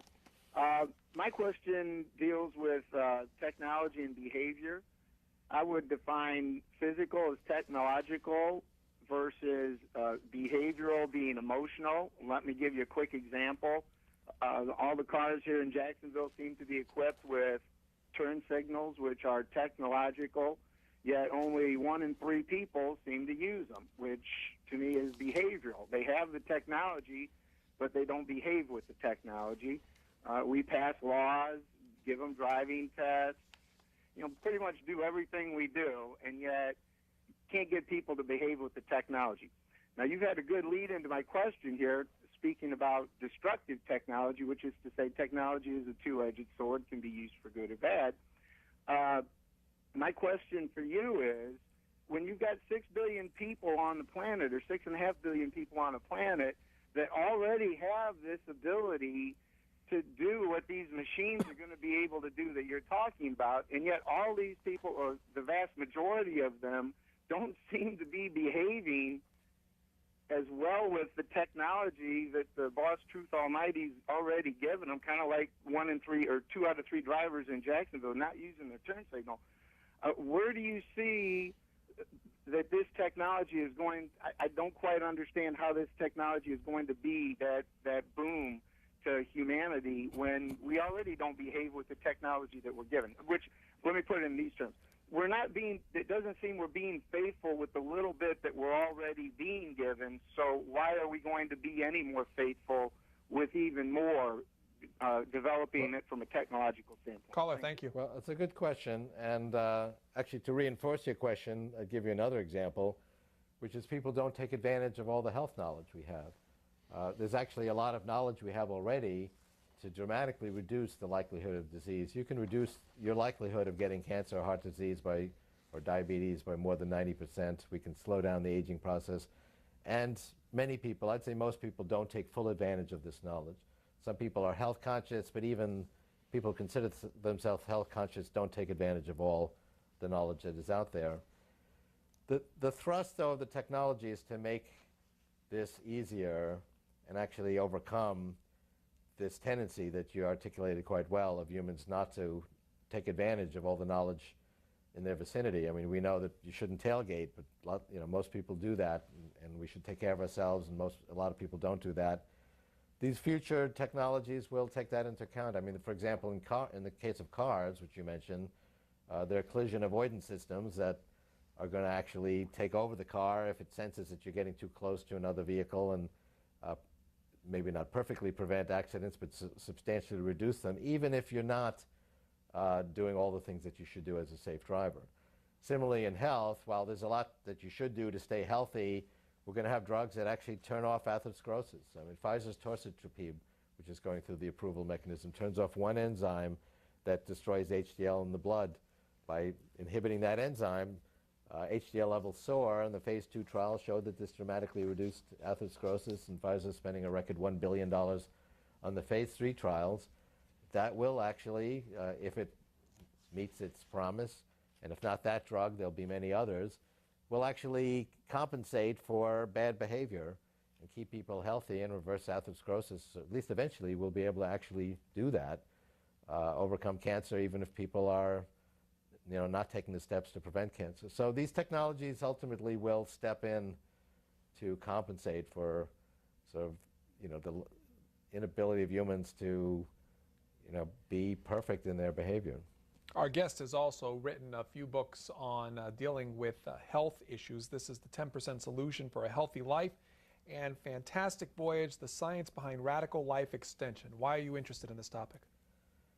It used to be a separate interest. I had this interest being an inventor, principally with information technology and pattern recognition, as we discussed. And I had this separate interest in health. It started with the untimely death of my father when I was 22. He was 58. I'm actually 58 now. And then in my mid-30s, I was diagnosed with type 2 diabetes, and tried the conventional approach. It actually made things worse. So I wrote the 10% Solution, which was a successful health book, really sharing the program I developed that overcame my own diabetes, and I've had no type 2 diabetes for the last 20 years. What kind of program was that? Basically nutrition, exercise, some supplements, but mostly lifestyle and natural means, although there's some good drugs, like metformin, I believe is actually an anti-aging drug, but also combats type 2 diabetes. Then I confronted another health challenge, which was middle age, and actually been addressing the aging process and do a lot to slow down aging, and I believe we can do that. According to biological aging tests, I was about 38 biologically when I was 40, and according to these tests, I'm come out at 40, even though I'm 58.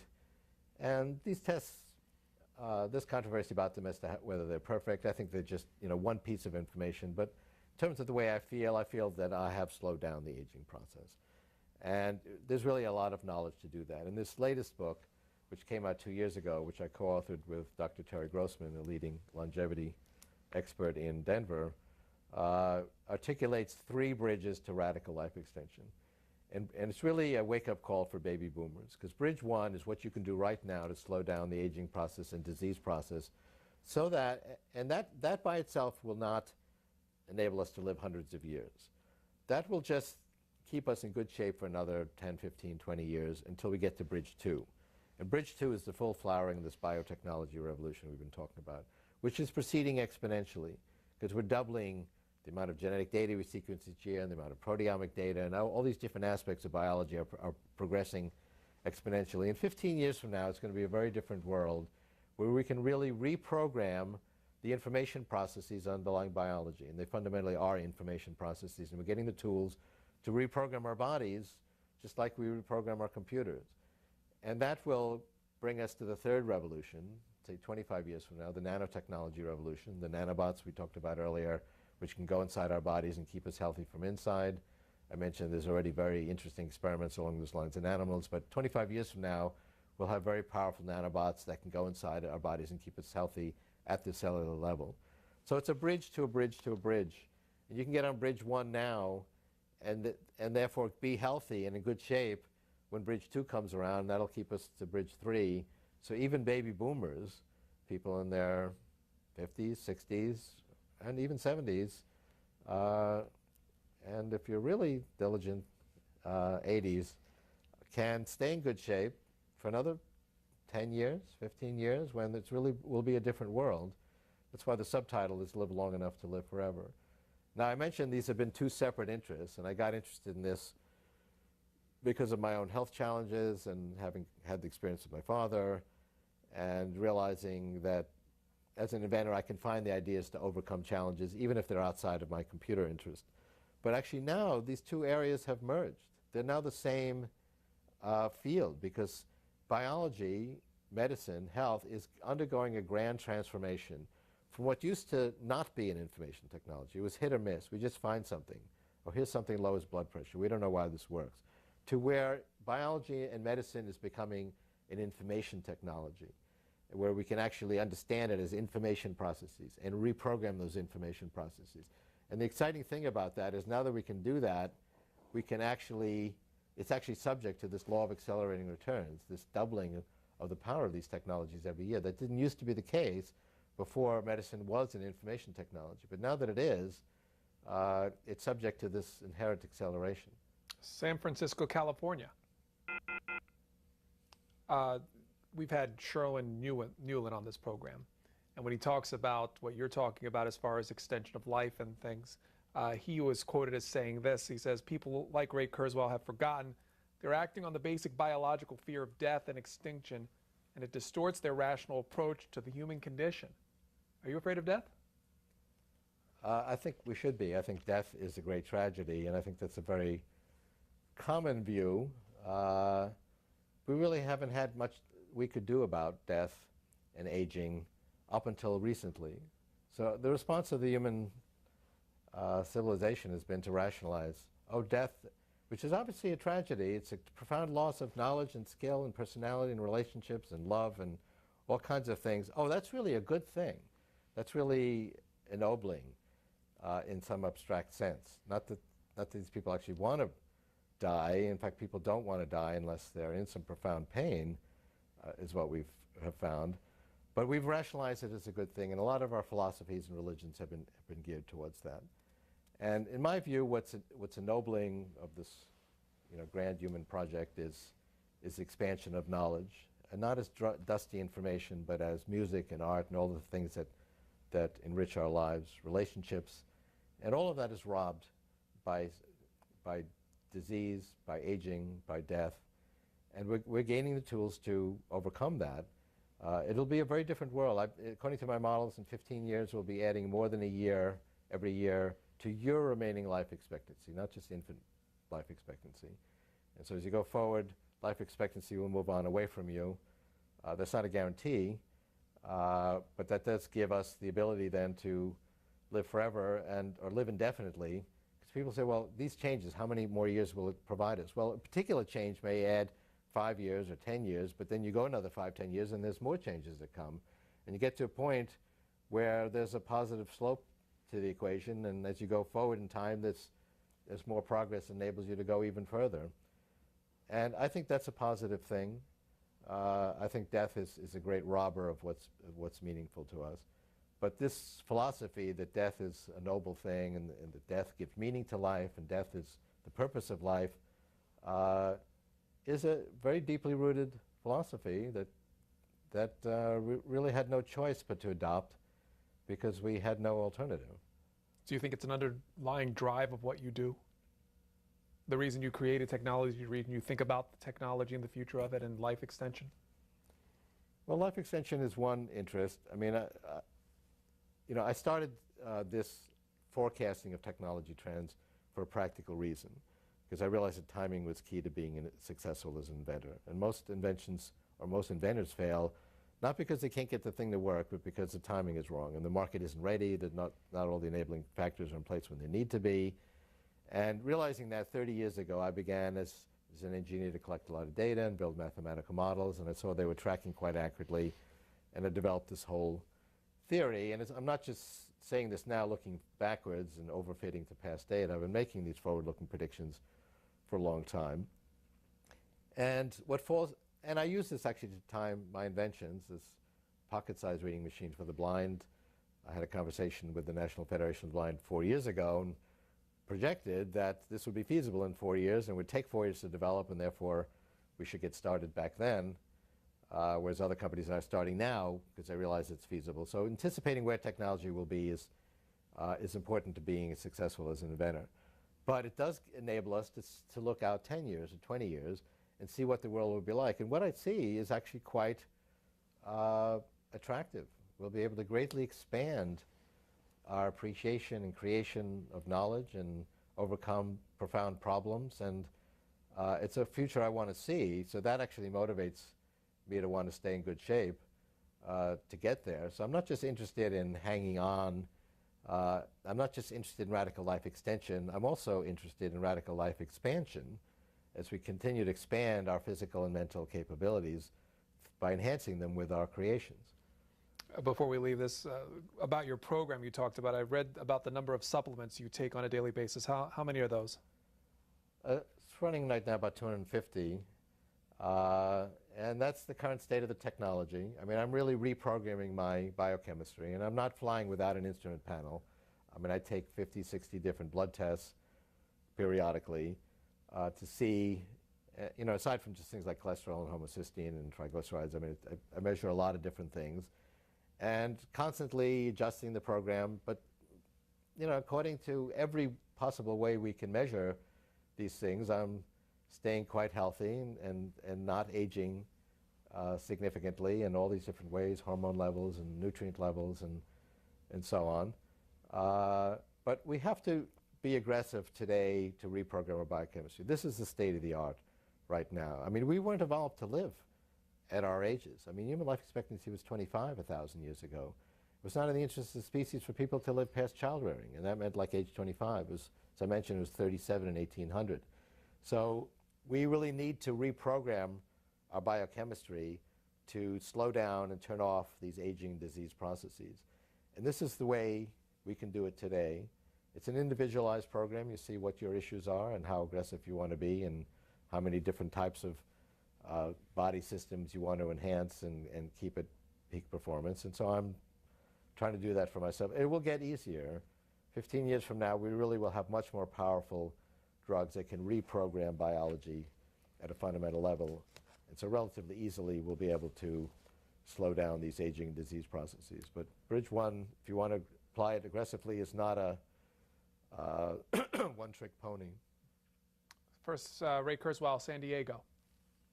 Yes, I have a traumatic brain injury that severely affects short-term memory and frontal lobe executive functions, which speak to your pattern recognition. And I had a thought. I agree. I sort of ennoble the rationalization that it's character building for me to,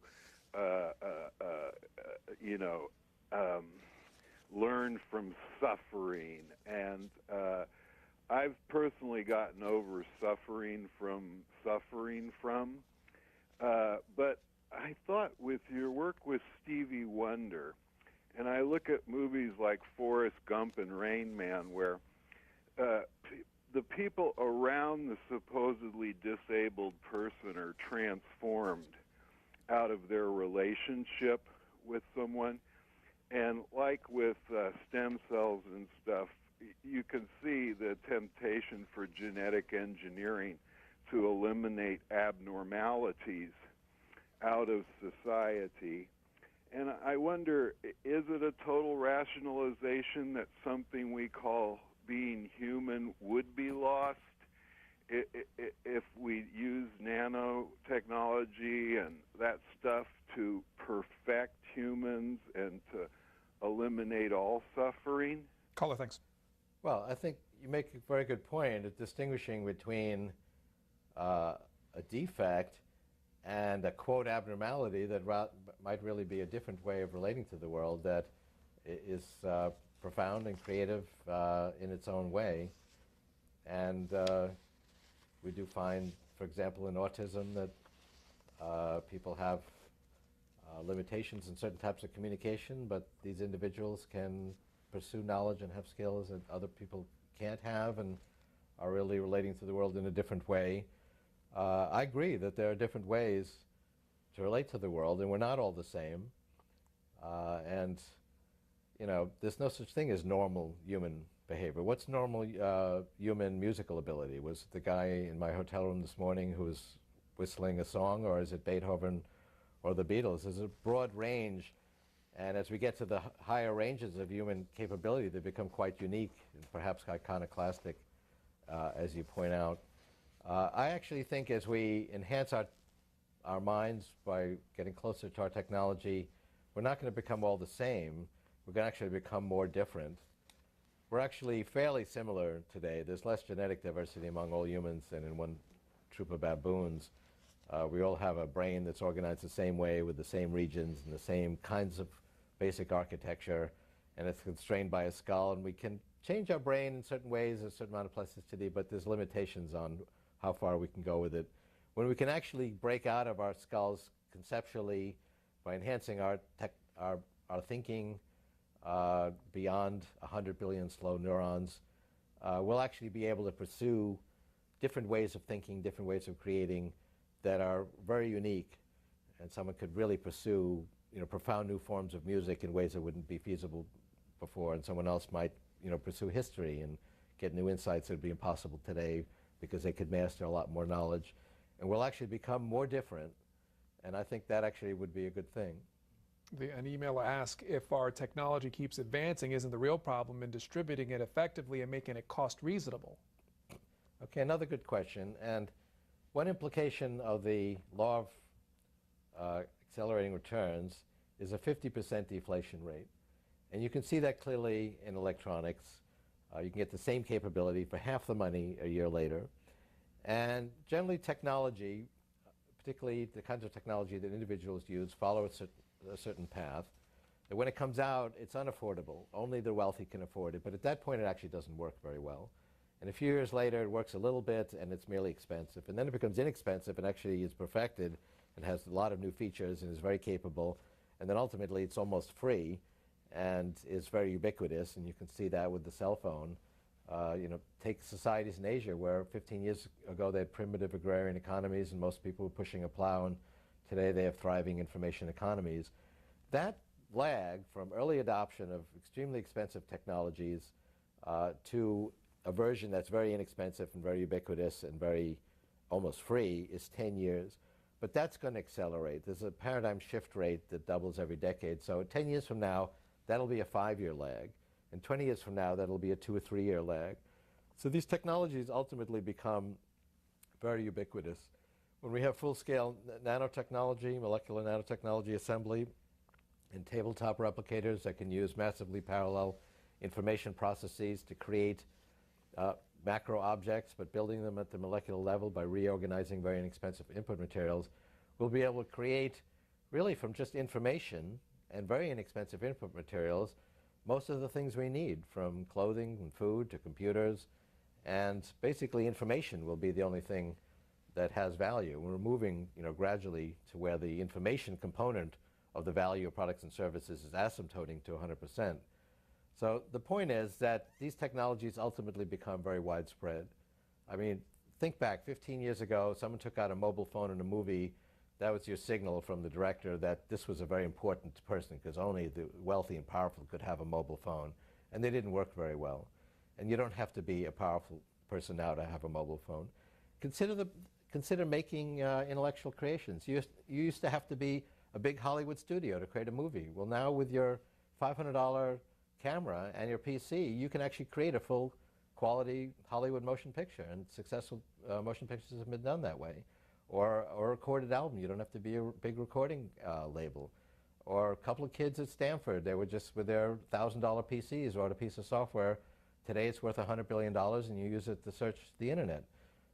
So the tools of creativity are now very widespread. They cost hundreds of dollars or thousands of dollars, not millions of dollars. You don't have to be a big organization to make these intellectual creations anymore. Scranton, Pennsylvania. Yeah, Doctor, a few years back I asked you on a radio show whether there was a device that you could hook up to a synthesizer and where you could whistle or hum or a melody and have that device transfer to the synthesizer and have it play it out through the synthesizer. And you put me onto a device called a pitch tracker. Now I wonder, is there any, this was a few years back, I wonder, is there anything out there that's maybe beyond the pitch tracker that you're aware of, or is the pitch tracker still the way to go? Well, a pitch tracker is the way to go if you're trying to do what you describe, of turning your own voice and singing into another type of instrument. Although that'll just track the pitch. In this little clip that was played about 45 minutes ago of my Ramona project, we transferred my voice into another voice, into Ramona's voice.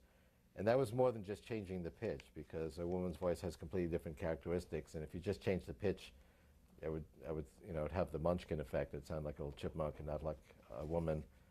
So that actually was more complex, of breaking that down into its components and changing each one of the components separately.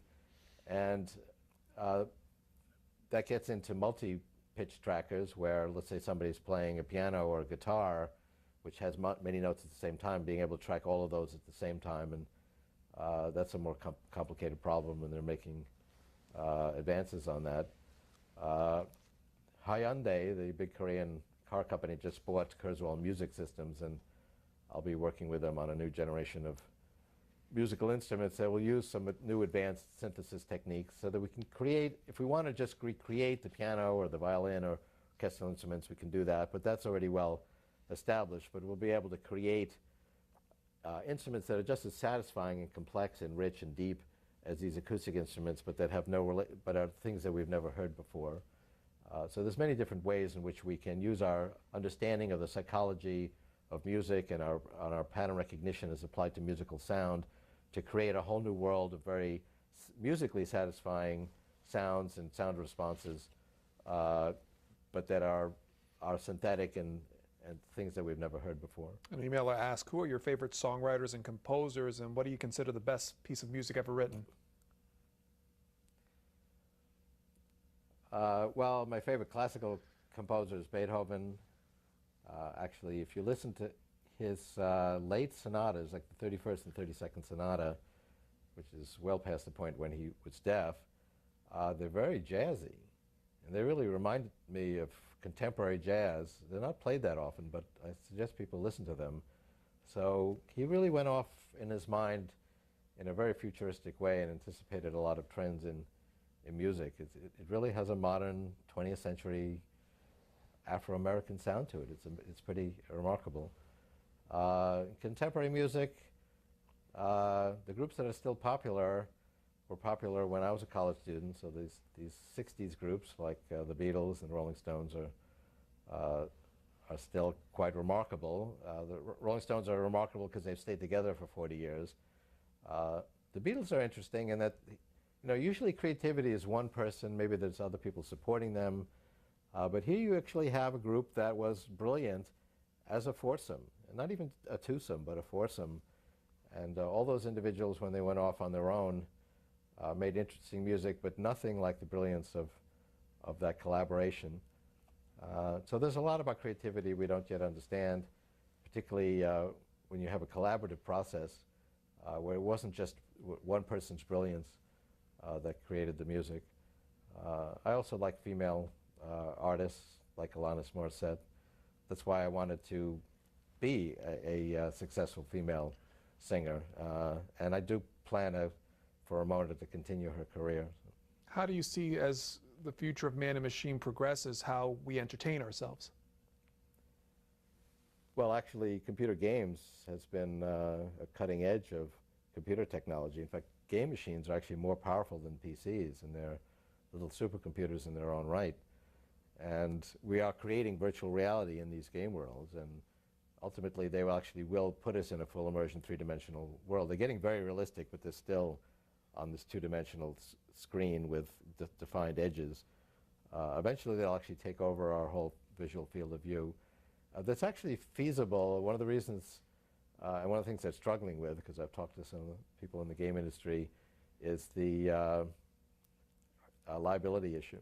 You've got a 10-year-old kid who's lost in a virtual world and is in this three-dimensional world that's in the game, is going to lose track of real reality and is going to be knocking down lamps and starting fires. And so exactly how to deal with that is something that's under discussion. But the technology is actually becoming available to do that. Our next call from Detroit, Michigan. Detroit, go ahead, please. Hello, thank you, C-SPAN, and thank you, Mr. Kurzweil, for your obvious contributions. I have a question in regard to the virtual reality and whether or not you see a capability for perhaps some sort of 3D projection via satellite without to necessarily have a hardware set. There could be a function for diplomacy or just for people to express ideas in that function, whether it would be a one-way dictation or even potentially some way of having a two-way conversation. Well, I think the internet is becoming our global nervous system and communication backbone. It does allow virtual worlds. You already have things like Second Life and so on, where you can enter a virtual reality world with other people.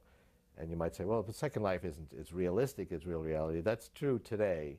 But I mean, look at how video games went from, you know, Pong, which was a very unrealistic representation of ping pong or tennis, to the very highly realistic, animations and virtual reality you have now in games, and that will take the leap to full immersion, three-dimensional virtual reality.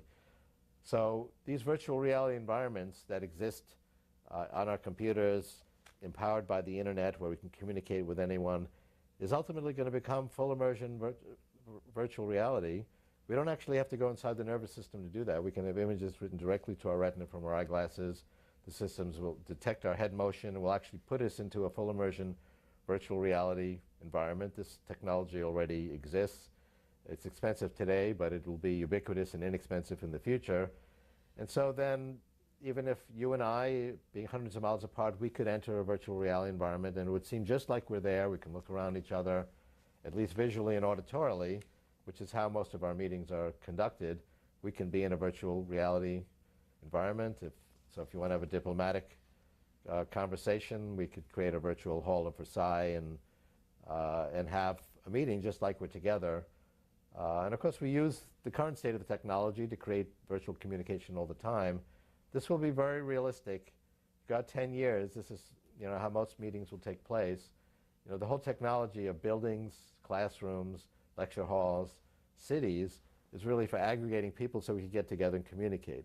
We're going to be increasingly doing that in virtual environments as these virtual environments get more and more realistic, to the point where they're indistinguishable from real reality. And when we can go inside the nervous system and do that from inside the nervous system, it will also include the tactile and other senses, and it will really be just like being together. We have one more hour with our guest, Ray Kurzweil. As we go to break, we're going to look at one of the machines that he has developed, especially one that helps them, or helps blind people, helps them to read. We'll see that, and then we'll come right back.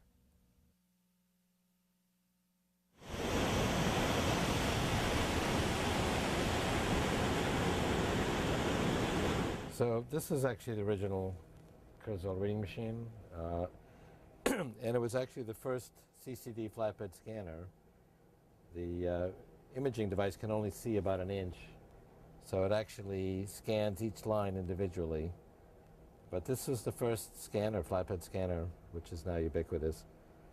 And I developed the first omnified character recognition, the first character recognition that could recognize any type style. And that was sort of a solution in search of a problem. And I happened to sit next to a blind guy on a plane who said, gee, he can do anything, he's quite independent, but he can't read ordinary printed material. So that really, from that point on, I devoted the character recognition software to the blind reading problem. And we developed the scanner. We actually developed the first full text-to-speech synthesis. Those are three distinct technologies, and we put them together in the first print-to-speech reading machine. And this is from the 70s. It came out in 1976. But you can see it's the size of a dishwasher. And it's looking for the first page of print.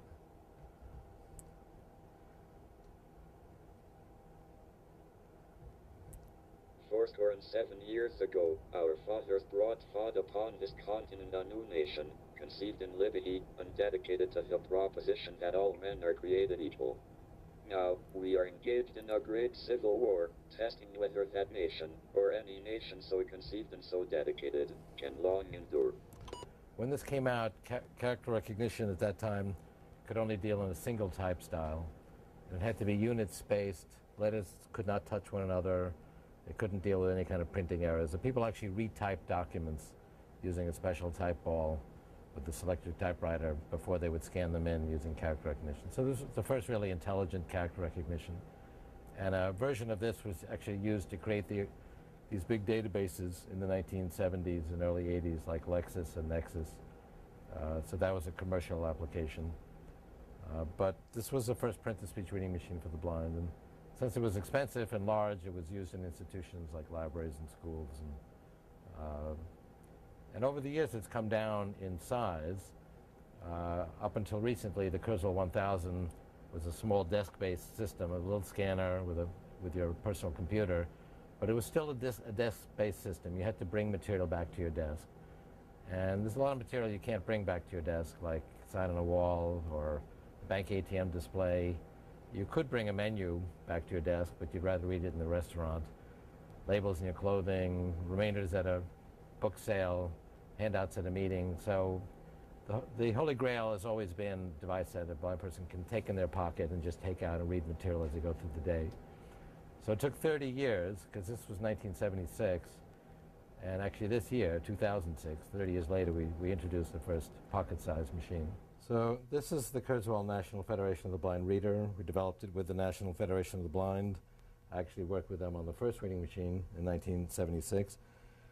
This is 1,000 times smaller than that first reading machine, 1,000 times lighter, and the computer is actually 1,000 times as powerful. So it gives you some idea. That's a 1,000,000-to-1 ratio in terms of the power of computation. A blind person can just hold it up to a wall and it'll tell them where the print is, if it's cutting off the right or left edges. Field of view report. Right bottom and left edges are visible, 44% filled. Okay, so it sees most of the edges. We'll take a picture. And it's going to give us progress reports. This page could be rotated any amount. In fact, it deals with 3 different degrees of freedom of tilt and rotation. And so you can really hold the camera any which way, and it'll actually correct the image inside its memory. 0 degrees clockwise relative to the page. So it said I got it right on, Processing image. but I could have rotated it. Page 1, GNR 289. The AI winter is long since over. We are well into the spring of narrow AI. Most of the examples above were research projects just 10 to 15 years ago. If all the AI systems in the world suddenly stopped functioning, our economic infrastructure would grind to a halt. Pages can be curved in a book, and the software in here actually straightens out the image, cleans it up, and enhances it, and then does the recognition of the letters, and then figures out the pronunciation. And so all of that's being done in the computer inside this device. It's actually a good example of my models of predicting technology trends, because in 2002, 4 years ago, I had a conversation with the National Federation of the Blind. They said, well, when do you think these portable reading machines will be feasible? And I said, according to our models, the requisite digital camera and pocket computer technology will be feasible in 4 years, by 2006. And that actually turned out to be exactly correct. And I also felt it would take 4 years to develop the software. So we started 2002, and the software got done, the hardware became available right on schedule, and we introduced this in 2006. Other people are now waking up to the fact, oh, the cameras and pocket computers are powerful enough to do this, and they're starting the research now. It's going to take them a few years to develop the software. So we have a jump on the market because of our ability to predict where technology will be in the future. And this is something I've been doing for 30 years, and my books are based on the same technology models. So we can forecast where technology will be in 4 years, or 10 years, or 20 years.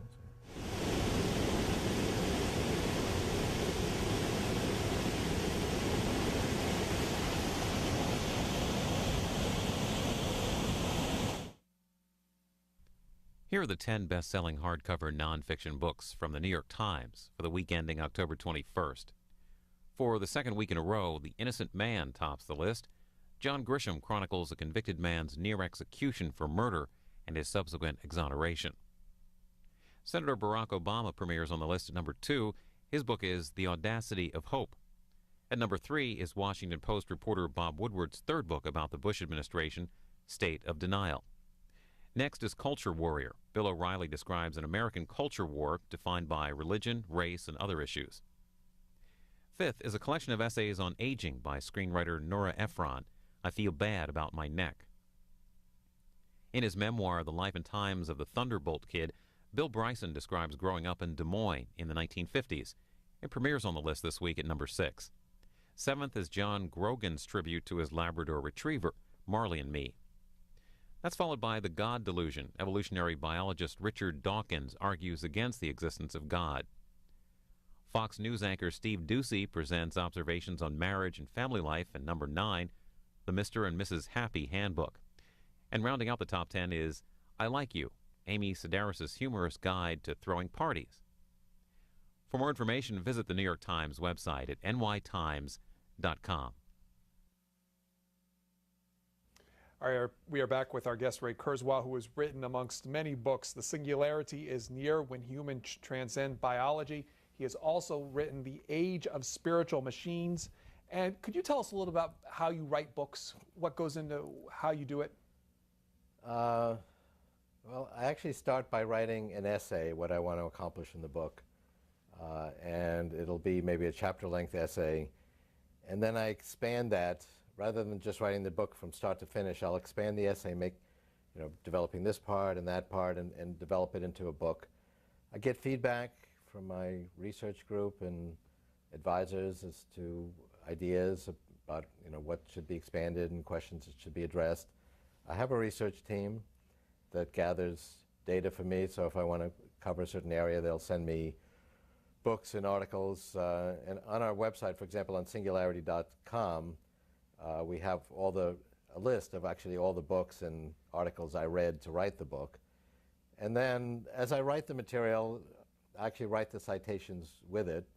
There's about 2,000 scientific citations in Singularity is Near and also Fantastic Voyage that I co-authored with Terry Grossman, because I'm making claims that run counter to some conventional wisdom, and so they need to be backed up by strong evidence. And then I go through a rewriting process like any other author, of getting feedback from my editor at the publisher and other people. I list all the people that gave me advice, good or bad. I actually like criticism because that's the way to improve something. And finally, when I feel I can't improve it anymore, I ship it out the door. But actually, I never get to that point. At some point, you have to declare it a moment in time, and this is the best I can do for the moment until the next book. Now, because you have technology that distinguishes human voice, do you dictate books or do you type manually? Well, actually, I dictated most of the Age of Spiritual Machines, really as an exercise to show use of that technology. I can dictate at 50 or 60 words a minute. That is actually what you can do with speech recognition. I happened to take typing in high school. That was one useful course I took. So I have very good typing skills. I can type 90 or 100 words a minute. So speech recognition actually slows me down, but most people type 15 or 20 words a minute. So speech recognition actually would speed up most people, but I actually type pretty fast. In the Age of Spiritual Machines, in your acknowledgments, you, amongst many, list a gentleman named David High for actually devising a spiritual machine for the cover. What did you mean by that? Oh, well, there's kind of a holographic image there. And so we were trying to figure out, what would be a symbol for something so abstract as to be a spiritual machine. We don't want to just put a picture of a machine or some conventional high-tech image. So he created this just silver but holographic image that reflects the light in different ways depending on what visual condition you're in. So I thought it was kind of a cool way to symbolize a very abstract notion. How long does it take you to write a book typically? Well, Singularity is Near and Fantastic Voyage I really wrote at the same time. The latter co-authored with Terry Grossman, although that didn't save time because we both really poured over every sentence, and we both feel passionately about every idea in there. And if we weren't already 99% on the same page, it would have been impossible. Because it wasn't like, okay, you do this and I'll do that, and we don't really care about the other sections. We really cared about every sentence. We would have 50 emails about one of the citations back and forth. But it came out a much better book because we really, if we had came out initially with a different perspective on an issue, we would run it down and look at all the research until we really had enough in-depth knowledge to come to a better position that we both felt comfortable with. So it's a much better book for that process. But it definitely took as long as either one of writing it ourselves. But I wrote both of these books over a 2-year period. Tell us about your family. My wife is a psychologist. She's one of her interests actually is reading, but also just child development, both intellectually and emotionally. We have a lot of interesting discussions because she's understanding human development in the psychological realm, and I'm trying to study the same topic, but to understand it in quantifiable terms so that we can recreate aspects of human intelligence. But she's a wonderful child therapist and has done a number of creative projects in that area. She and my daughter actually wrote a book together, which you're holding. My daughter is an avid dancer, choreographer, a sophomore at Stanford, and writer. And she, my daughter, my wife and my daughter wrote this book, Forever Poems for Now and Then, together. And then my son is a student at Harvard Business School. He went to Stanford also, worked at McKinsey for a few years, and is quite passionate about technology business. Do they share your beliefs about the future of technology? I would say yes. My kids definitely have their outlook shaped by this perspective. You commonly run into this very common paradigm of, well, human life is only, 70, and we're going to slow down at 65, and the the sort of common conception of the life cycle of humans. And that, I would say that's not my kids' perspective at all. So that my wife and my kids definitely are immersed in my ideas. My wife is fortunately very healthy, but she's also conscious about her health. Manhattan Beach, California. Good morning. Good afternoon. Good morning, good afternoon. Thank you, C-SPAN, and thank you, Dr. Kurzweil. I have several questions. I'll rattle them off quickly. Do you believe in God, or do you think man is God? And if man is God, what happened before the Big Bang? Or possibly, is man part of God? And beyond that, what do you think of string theory, and what do you think of parallel universes? That'll do it for now. Okay. Actually, talk about those topics quite a bit in chapters 6 and 7 of my book. 6 on string theory and parallel universes, and chapter 7 on philosophy, spirituality, God, and so on. I mentioned earlier a conception of evolution as a spiritual process. At least that's what we see in evolution. As entities evolve, as they evolve through biological evolution, and we see this now continuing in technological evolution, they become more complicated, more complex, more intelligent, more creative, and actually more beautiful, more capable of expressing higher level emotions. We don't see that, for example, in lower animals. So expressions like love or even being funny and things that are uniquely human are things that happen more and more as entities evolve. And we're going to actually expand that through this expansion of human intelligence with our technology. So through evolution, we're becoming more God-like, never really reaching that ideal, because God is expressed as infinite, all-knowing, infinitely intelligent. Well, we're not going to become infinite. Evolution stays finite, but it explodes exponentially, so it's moving in that direction.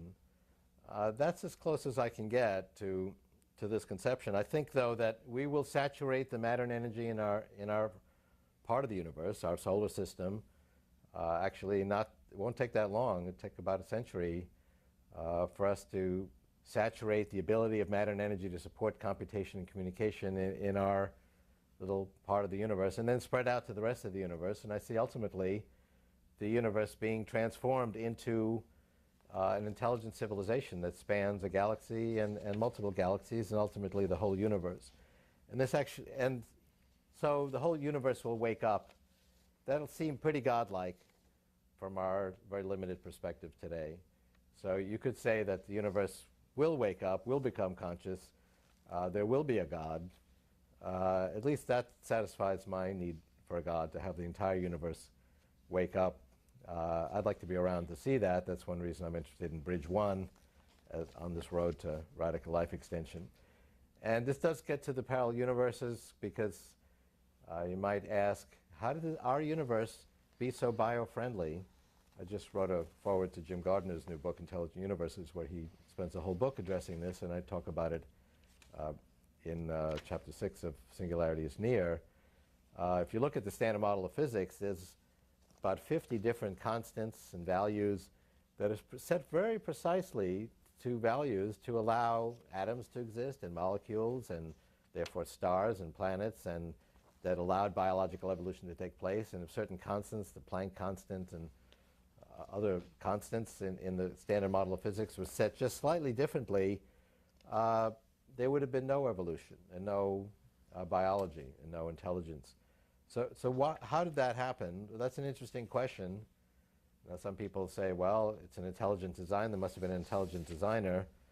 That may be the case. The intelligent designer, though, could be an intelligent entity in some other universe.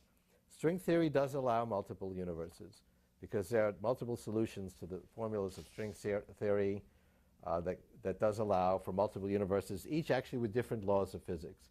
And it may have been an evolutionary process that the universes get better and better designed as one universe begets another. And it could have been a natural evolutionary process, or it could actually be an intelligent entity, some evolved intelligence in another universe, actually creates, using some very advanced technology, a new universe, and perhaps it created our universe. I speculated in the foreword to this book that maybe our universe is a junior high school science experiment of some adolescent superintelligence in another universe. But we are left with the fact that our universe has a set of physical laws which are remarkably fine-tuned to allow this evolution of complexity that we saw in biological and technological evolution. We have an emailer who asks, could you speak to the political and religious anti-reactions to science? Well, there is this accelerating pace of change. I mean, I mentioned that information technology is growing exponentially, doubling in its power every year. The paradigm shift rate, the rate of progress, is also accelerating, basically doubling every decade. And you can really feel that now. I mean, you go back 5 years and there was no social networks, no blogs, no podcasts. People were just starting to use search engines. That sounds like ancient history, and that's only 5 years ago. And so things are happening faster and faster. And by the way, that's not intuitive. When I gave a presentation at Time Magazine's Future of Life conference on the 50th anniversary of the discovery of structure of DNA, all of us speakers were asked, what will the next 50 years bring? And all the speakers there, except actually for Bill Joy and myself, use the last 50 years as a model for the next 50 years. But that's not accurate, because we'll see 32 times more progress in the next 50 years because of this acceleration. And this backlash, actually, I think, is from the increased anxiety that this accelerating pace of change fosters.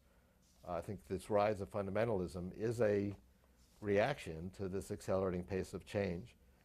And it is a fundamentally a fundamental problem because of the increasing potential for asymmetric warfare, this empowerment of the individual, which can empower an individual to be creative. So one kid at Stanford can create something that's worth billions of dollars, and a couple of kids can create a movie that rivals Hollywood studios. A bioterrorist can also create a very dangerous bioweapon with these same tools and same knowledge. And if you have a rise of fundamentalism defining humans the way they were in the 7th century, the 3rd century, 13th century, and having a violent reaction to trying to continue the advance of progress, combined with these potential for asymmetric warfare, that's a serious challenge. And I think that's actually the fundamental, the primary challenge that we face as we go forward.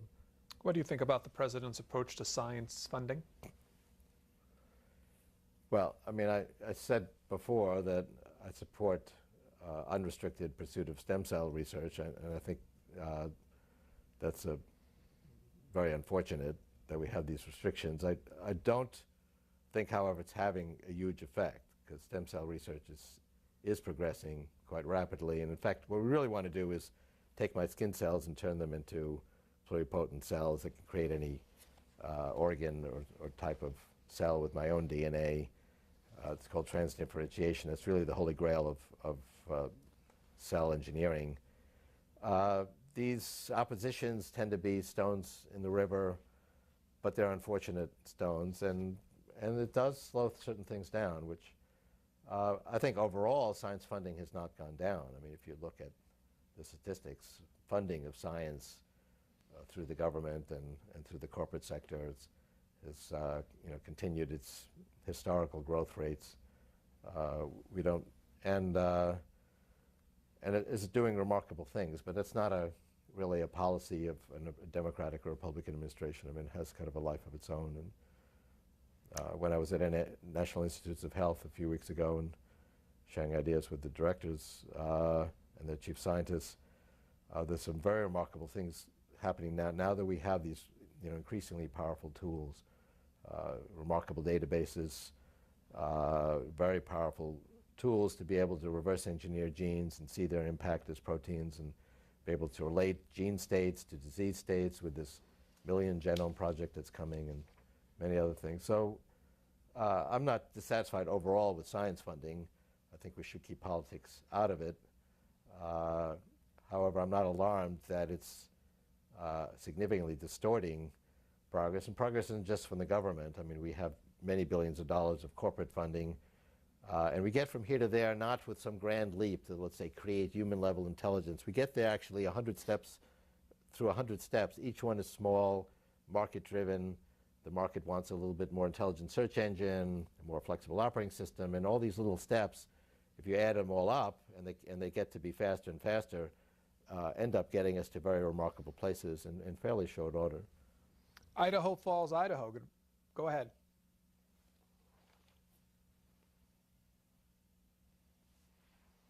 Cartoon shown a couple segments ago about the brain in the tank was presaged by John Hersey's book, The Child Buyer, back in the 60s sometime. If you're familiar with that book, I'd like you to comment about it. And I'd like you also to comment about the chances of the folks who want to bring back the 8th century of actually succeeding. And I chose the 8th century because the Battle of Tours was actually a pretty close-run thing. And I'd like to listen on the air, if you please. Thank you very much. I actually missed the beginning of your question, but I'll comment on the 8th century. I don't think fundamentalist views, particularly ones that want to turn the clock back, are likely to succeed. Our belief in progress, in technology, in finding solutions to problems is pretty deeply rooted, and the world has actually moved very much in this direction. If you go back 50 years ago, there actually weren't that many democracies. There weren't that many countries that practiced free enterprise. And so we've actually moved quite a bit, even though there are notable holdouts, if you look at the sweep of human history. So I don't think that the clock is going to be turned back. I am concerned, though, about the potential for individuals who have certain ideas to translate those into destructive impact because of the empowerment of the individual, both creatively and destructively. I'm also concerned about fundamentalist humanism, people that feel that humans should not be enhanced. Not 8th century, but take our current state.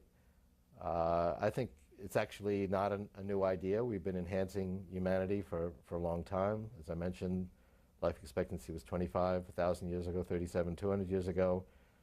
So it's unnatural to take antibiotics. Why not? That's a natural course of things. You get a bacterial infection. Why intervene in an unnatural way? Well, but there is this idea that we should not go beyond, quote, normal human ability. But what's normal? I mean, just look at the range of, quote, normal human ability in music or science or anything else. It's a vast range. And I think really going beyond our limitations, enhancing ourselves, is really the story of humanity. That's what we do uniquely, and we should continue that.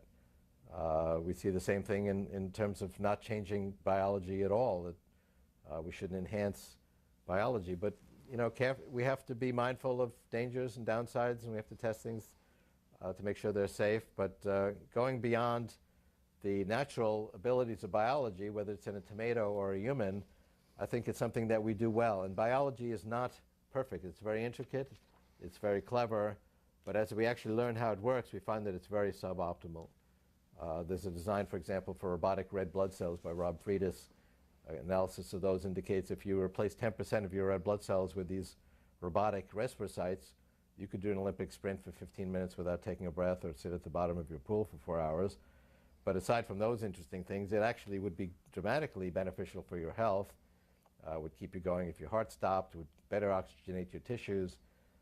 We can actually do a good job of extending human biology and biology in general as we learn its secrets, reverse engineer it, simulate it, and then extend it by merging it with our technology.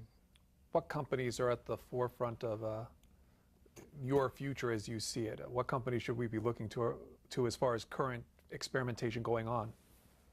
Well, I think an interesting phenomena is that individuals or very small teams can do quite revolutionary work. We do a certain amount of mentoring and early stage investing, and I'm very impressed with the very exciting technology that comes from little teams, and there's just thousands of these entrepreneurs, and they're not just in Silicon Valley and Massachusetts, and they're cropping up in the middle of the United States, in South America, in Africa, Asia. I mean, the internet now is everywhere, and the tools for creation are everywhere, and very creative people are making contributions. For example? well, just, I mean, a company that I recently got involved in has created some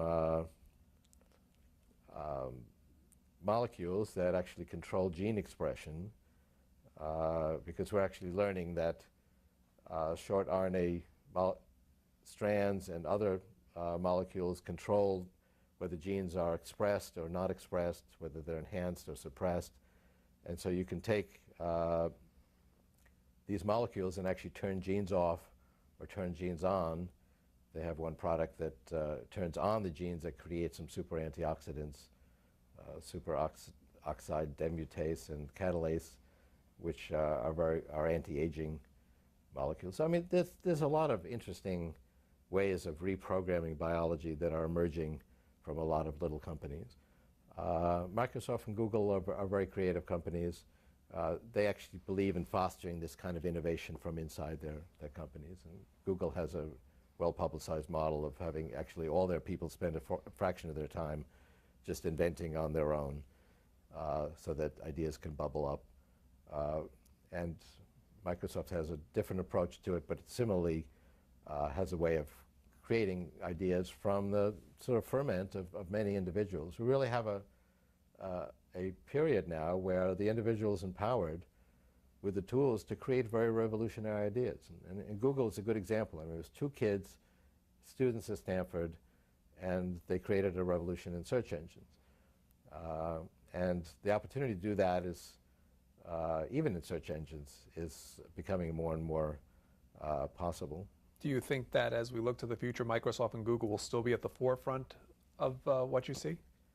Yeah, well, I think those companies will be successful 10 to 15 years from now. It's very hard to predict individual companies. I mean, I can give you predictions about the course of computation and communication. If you ask me the cost of a MIPS of computing in 2014, I can give you a figure and it's likely to be accurate. I can just give you an educated guess when it comes to an individual company.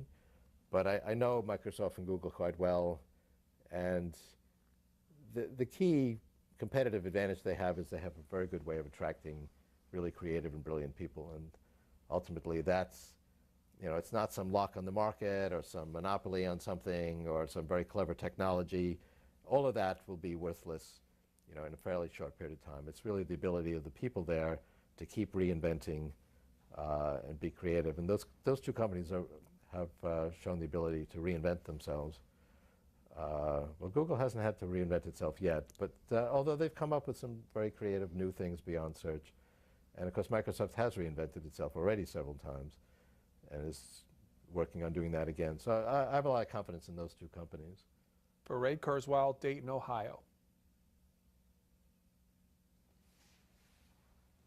Of computer and aviation. I have gifted hundreds of your books, really 5 books, to friends and customers, and love the book TV. I'm 58, a technologist. My name is Suhas, and I'm founder and CEO of a software company and jet engine component business. Anyway, I have followed your regime of nutrients from Fantastic Voyage for last 10 months and have seen tangible, great results, like high energy, creative, crisp use of mind, and also my sweetheart is thrilled. However, I had followed Dr. Linus Pauling's regime several decades ago on vitamin C and found that it did not give me such pleasant results in the past. My question to you, sir, is that do you have any concern or sense of potentially adverse impact of your daily regime? And also, do you have broader base, good sample number of your regime followers, and what is their consensus? Incidentally, I consider you a great gift to human race. Well, thanks for your comments. My program, the program that Dr. Grossman and I devised, is not one size fits all, and it's not, okay, do these 5 things and just follow it, and everybody should do the same thing, and that's it. The most important part of the program is actually, to quote the Bible, know thyself and learn about your own body. Take a lot of tests. We describe that in the book to find out, how's your atherosclerosis going, how's your insulin resistance, how's your detoxification system. There's many different ways to measure this. Do you have early detectable forms of cancer? And that's a fair amount of effort, but it really is worthwhile to know your own health situation. Many people, when they do this, discover they have some chronic conditions. Maybe they have metabolic syndrome. A third of the adult population has that as kind of precursor to type 2 diabetes, insulin resistance, that really speeds up aging and can lead to full-blown diabetes and so on. So I can't describe all the issues, but it's important to really test yourself. And then as you adopt, you find out, well, maybe you're insulin resistant, so you take some supplements for that. You don't just adopt it and that's the end. You keep testing yourself, seeing if it actually works. See if there are adverse reactions, because sometimes people have reactions to certain supplements. So it's really a period of exploration. We give a lot of ideas in the book. Originally the publisher said, well, where's the sort of one-trick pony here? But then they actually got on our bandwagon and appreciated the fact that we give a lot of ideas, because our bodies are complex. We don't have some system yet that can just do it all for you. You have to learn about yourself and adopt a personalized program and keep tracking your own health. But if you do that, and armed with the kind of knowledge we provide in Fantastic Voyage, you really can dramatically slow down disease and aging processes, so that even people, I think you said you were 58, I'm 58, we baby boomers can, in 10, 15 years, when we have the full flowering of this biotechnology revolution, where we'll have very powerful tools to reprogram biology, can still be in good shape. So I'm delighted to hear that you've had a good experience, and keep it up. Keep testing yourself. Keep assessing how are you reacting. I spend a lot of my time keeping abreast of new health information about new therapies or new research about old therapies, or even information about my own body that I didn't realize before. It's a constant period of exploration and refinement. Will pharmacy companies move from creating medicine to creating nanobots, if that's the way that you see as far as the human body being re-engineered? Well, one trend that we will see is personalized medicine. We're learning, for example, cancer is very personalized. And this idea of just, okay, you get this kind of cancer, you take these chemotherapy drugs, is not a good approach. And we actually find that certain chemotherapy drugs work very well for certain people and not for other people, and we need to figure that out before we give the treatment, or actually create a treatment that's actually designed and works just for the antigens on your cancer cells. And those kinds of therapies are coming.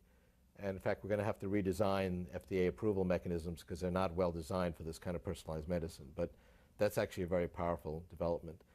But yes, I mean, there's already lots of medical devices and systems where we put computerized devices in your body. You can swallow a tiny little pill that actually takes all kinds of measurements and photographs as it goes through your digestive system, and Bluetooth that information to a little computer you carry in your belt, and then disintegrates. And I mean, I can give you 20 other examples of where we have already, maybe not yet blood cell sized devices, but tiny devices that are computerized and programmable. This implant, this computer you can put inside your brain to replace the biological neurons destroyed by Parkinson's disease, is programmable. You can download new software to the computer in your brain from outside the patient. So there's many exciting examples already. And as these devices get smaller, as I said, we're shrinking them by a factor of 100 per decade in 3D volume, and more powerful, multiplying their power by 1,000 every decade. That's going to become more and more ubiquitous. We have an emailer who's asking from some career advice. He's an aircraft pilot, and he read your book, and he said that until reading your book, I assumed that I was in a good career, but I'm not so sure now. Am I in a dead-end job? Will our aircraft fly themselves? Can you discuss some of the impacts of the singularity on transportation?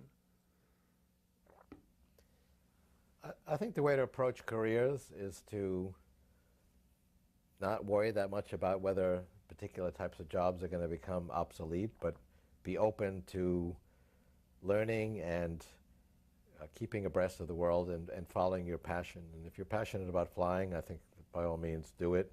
I think the world will be a different place, and most jobs that exist today will at least be significantly transformed in the years ahead.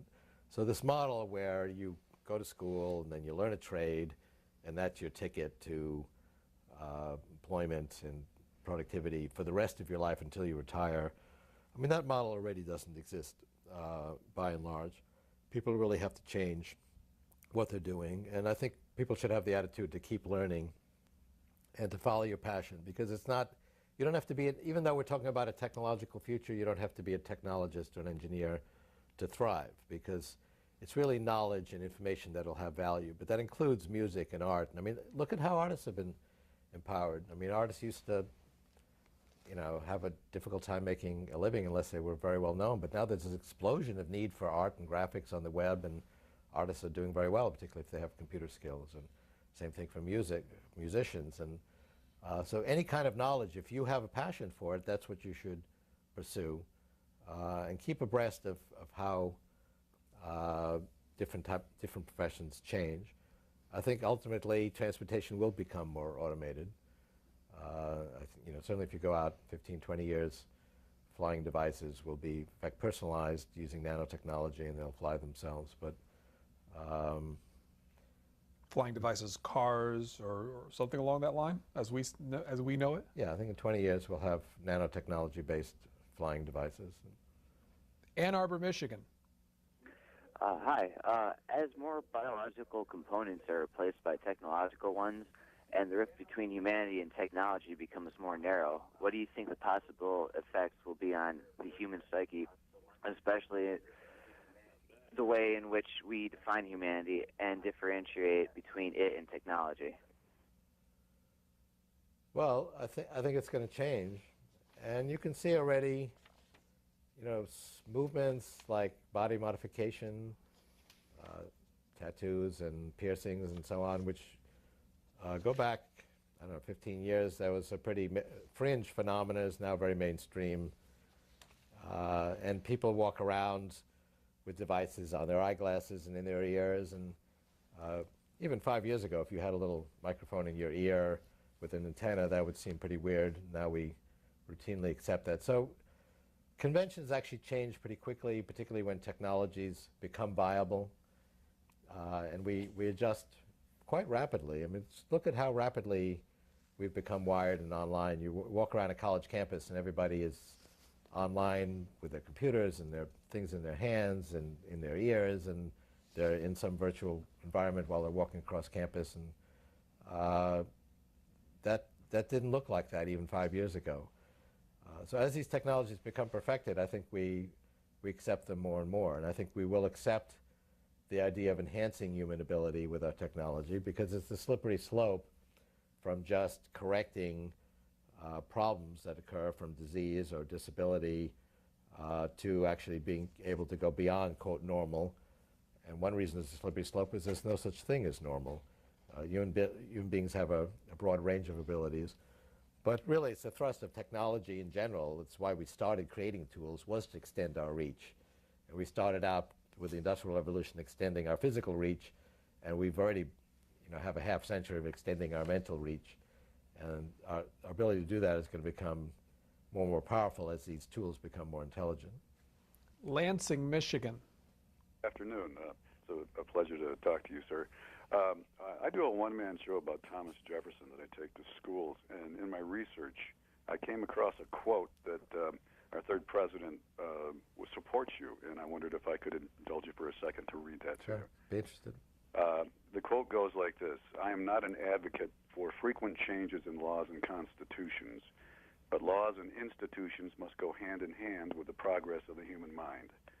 As they become more developed, more enlightened, and as new discoveries are made, new truths discovered, and manners and opinions change, with a change of circumstance, institutions must advance also to keep pace with the time." Thank you very much. Well, thanks for that. I think I will actually use that in a future book. And actually, if we can get your name, I'll cite you in a footnote. That's a very modern quote that could have been said today. And it's interesting that the pace of change and technical progress was noticed back then. Most people did not notice it. I mean, 200 years ago, people's grandparents, by and large, lived the same lives they did, and they expected their grandchildren to do the same. It was perhaps 200 years ago that we just started, or at least thoughtful, prescient people like Thomas Jefferson noticed that things were changing and that there was such a thing as progress. Because you go back hundreds of years, the idea of progress, people never heard of it. They just thought things stayed the same.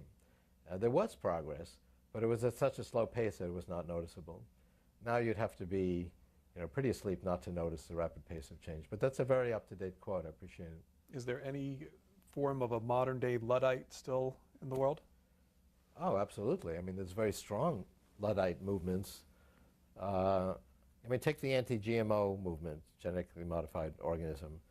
Now, I'm not saying that GMOs are inherently safe. I think they need to be tested like any other new food or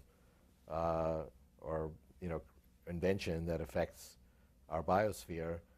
But there's been just a reflexive anti-GMO movement that if something is genetically modified, it's absolutely wrong, which I think is just an inherently anti-technology stance.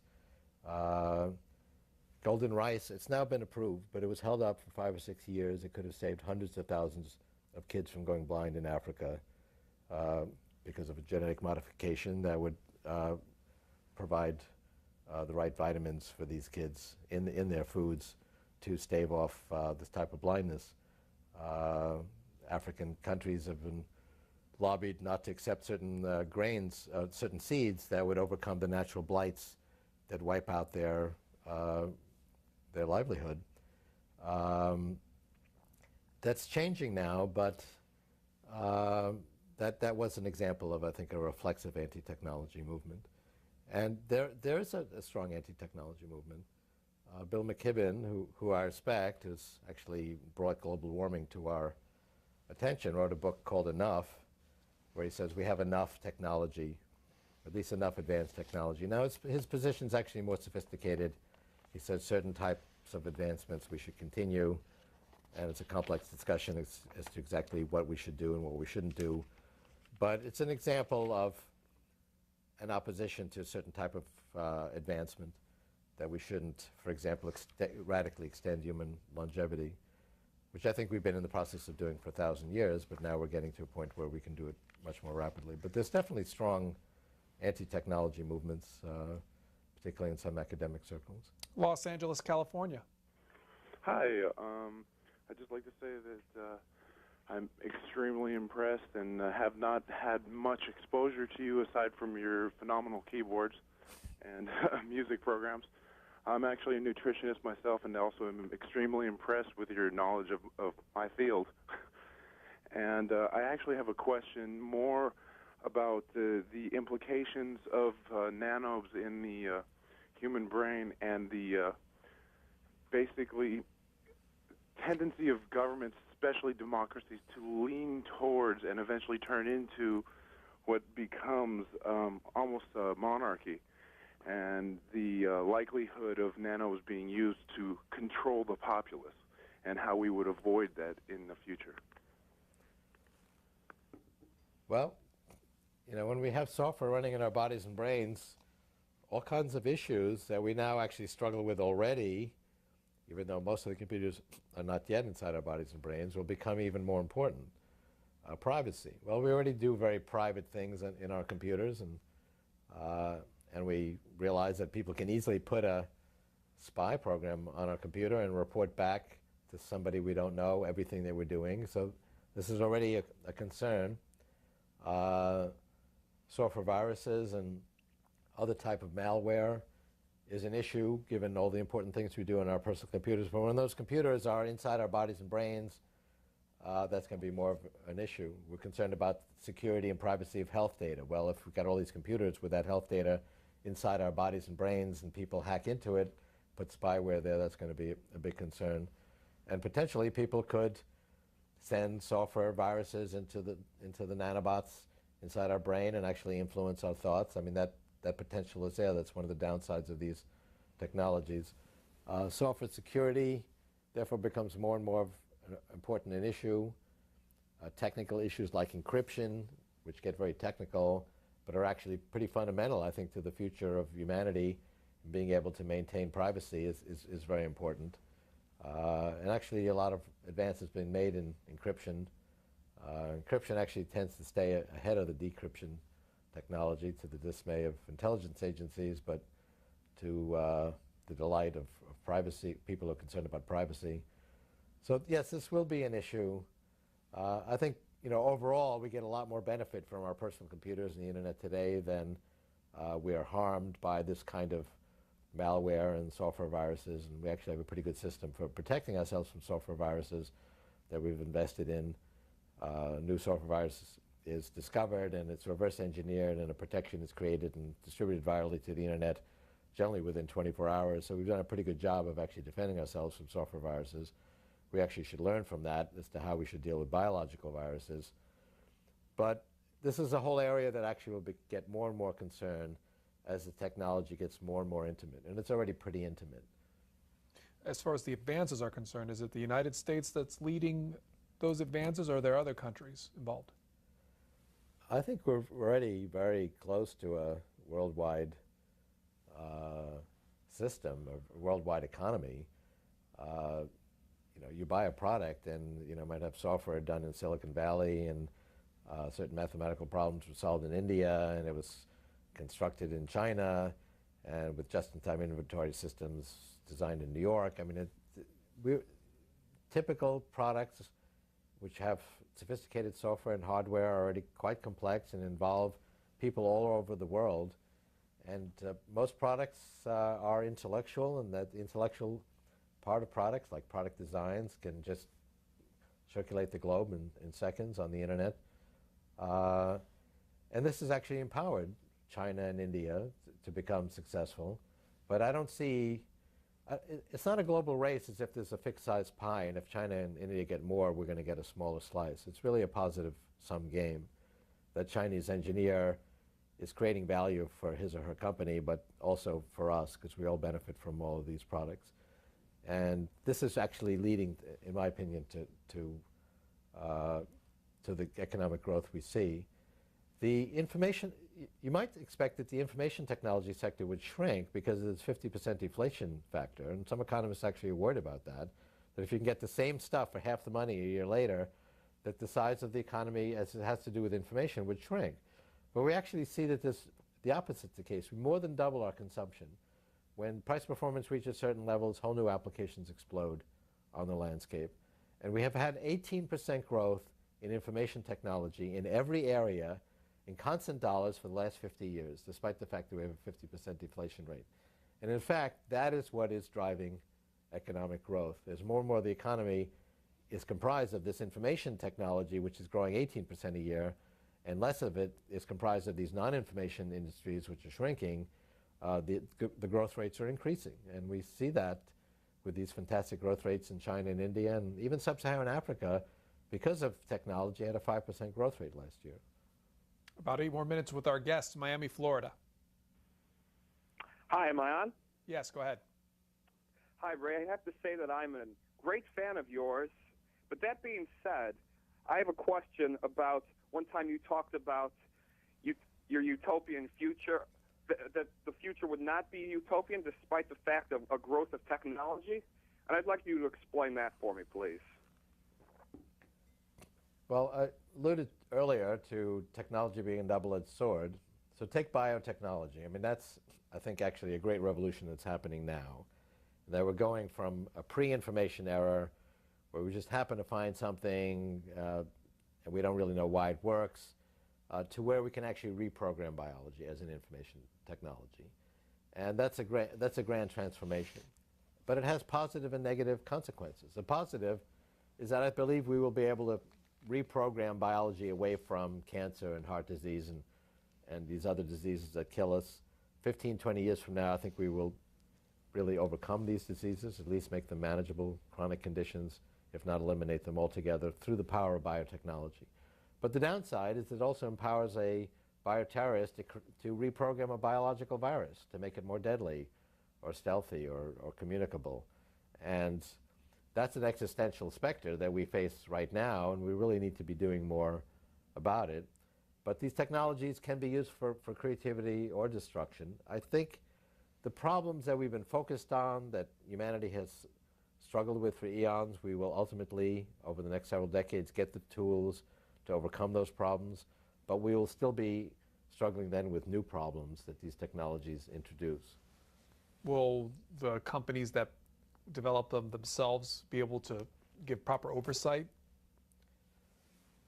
Well, I mean, we have a regulatory system. I think it needs to be reformed in many ways, both to protect ourselves more from these types of dangers on the one hand, and on the other hand, accelerate the approval of life-saving protocols and medications that take too long to be developed. And this is actually an issue in defending ourselves against the dangers, because I mentioned how well we're doing with software viruses, and we can, in one day, capture a virus, a software virus, reverse engineer it, create an antidote, and spread it virally around the internet. And that system actually works extremely well, not perfect, but one of the reasons we can't do that in biology is because of this regulatory system we have. You can't create something, let's say an RNAi medication, and put it out in a day.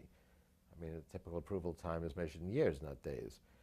And this is actually a concern with bioterrorism. How do you test these things all together when nobody has these diseases? And it'd be unethical to actually test them, because you can't give people these diseases in order to test them. So we need to do some more creative thinking. I've written about how to approach this problem. But yes, I mean, regulation is going to be very important. We're going to have to reform it in light of these new opportunities and dangers. Kingsport, Tennessee. Go ahead, please. You're on with Ray Kurzweil. Yes, you are giving a demonstration, Mr. Kurzweil, concerning the handheld scanner to convert print to speech. Does that work on most print fonts? Where can we get more information, and what's its approximate cost? Yes, we just introduced the Kurzweil National Federation of the Blind Reader in July. There's on the order of 1,000 blind guys and gals going around reading everything from the labels in their clothing to signs on the wall, the back of cereal boxes and menus and handouts at meetings and so on. The product costs $3,500. It does read all common fonts. It won't work on handwriting yet, but it works on all fonts, different sizes. It's really quite flexible. If there's print in its field of view, it generally does a good job reading it.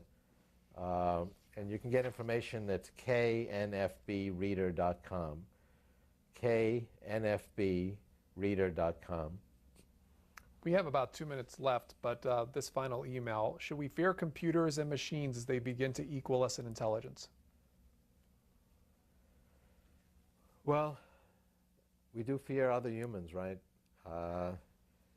And you know, we have one human civilization, but it's not been free from conflict. And we had 180 million people die in wars in the 20th century. Maybe as we reverse engineer the human brain, we'll have more insight as to the sources of human conflict, but I'm not predicting that is going to lead us to eliminate human conflict. And I think it's still going to be one integrated human civilization, even more integrated because of this pervasive internet that we have, and that's going to grow in power. But we're not going to eliminate human conflict. In fact, we're empowering individuals to be more destructive with the same technology that we're empowering individuals to be creative. So I would fear the aspects of humanity that we don't understand that allow us to be destructive and deploy technologies in ways that are inimical to, I think, our better values. I'm hopeful we can do a better job in the 21st century than we did in the 20th century. My own feeling is we will, but that's the optimist in me talking. But we fear human hatred, and that unfortunately is also amplified by these technologies. And hopefully we can take that into account.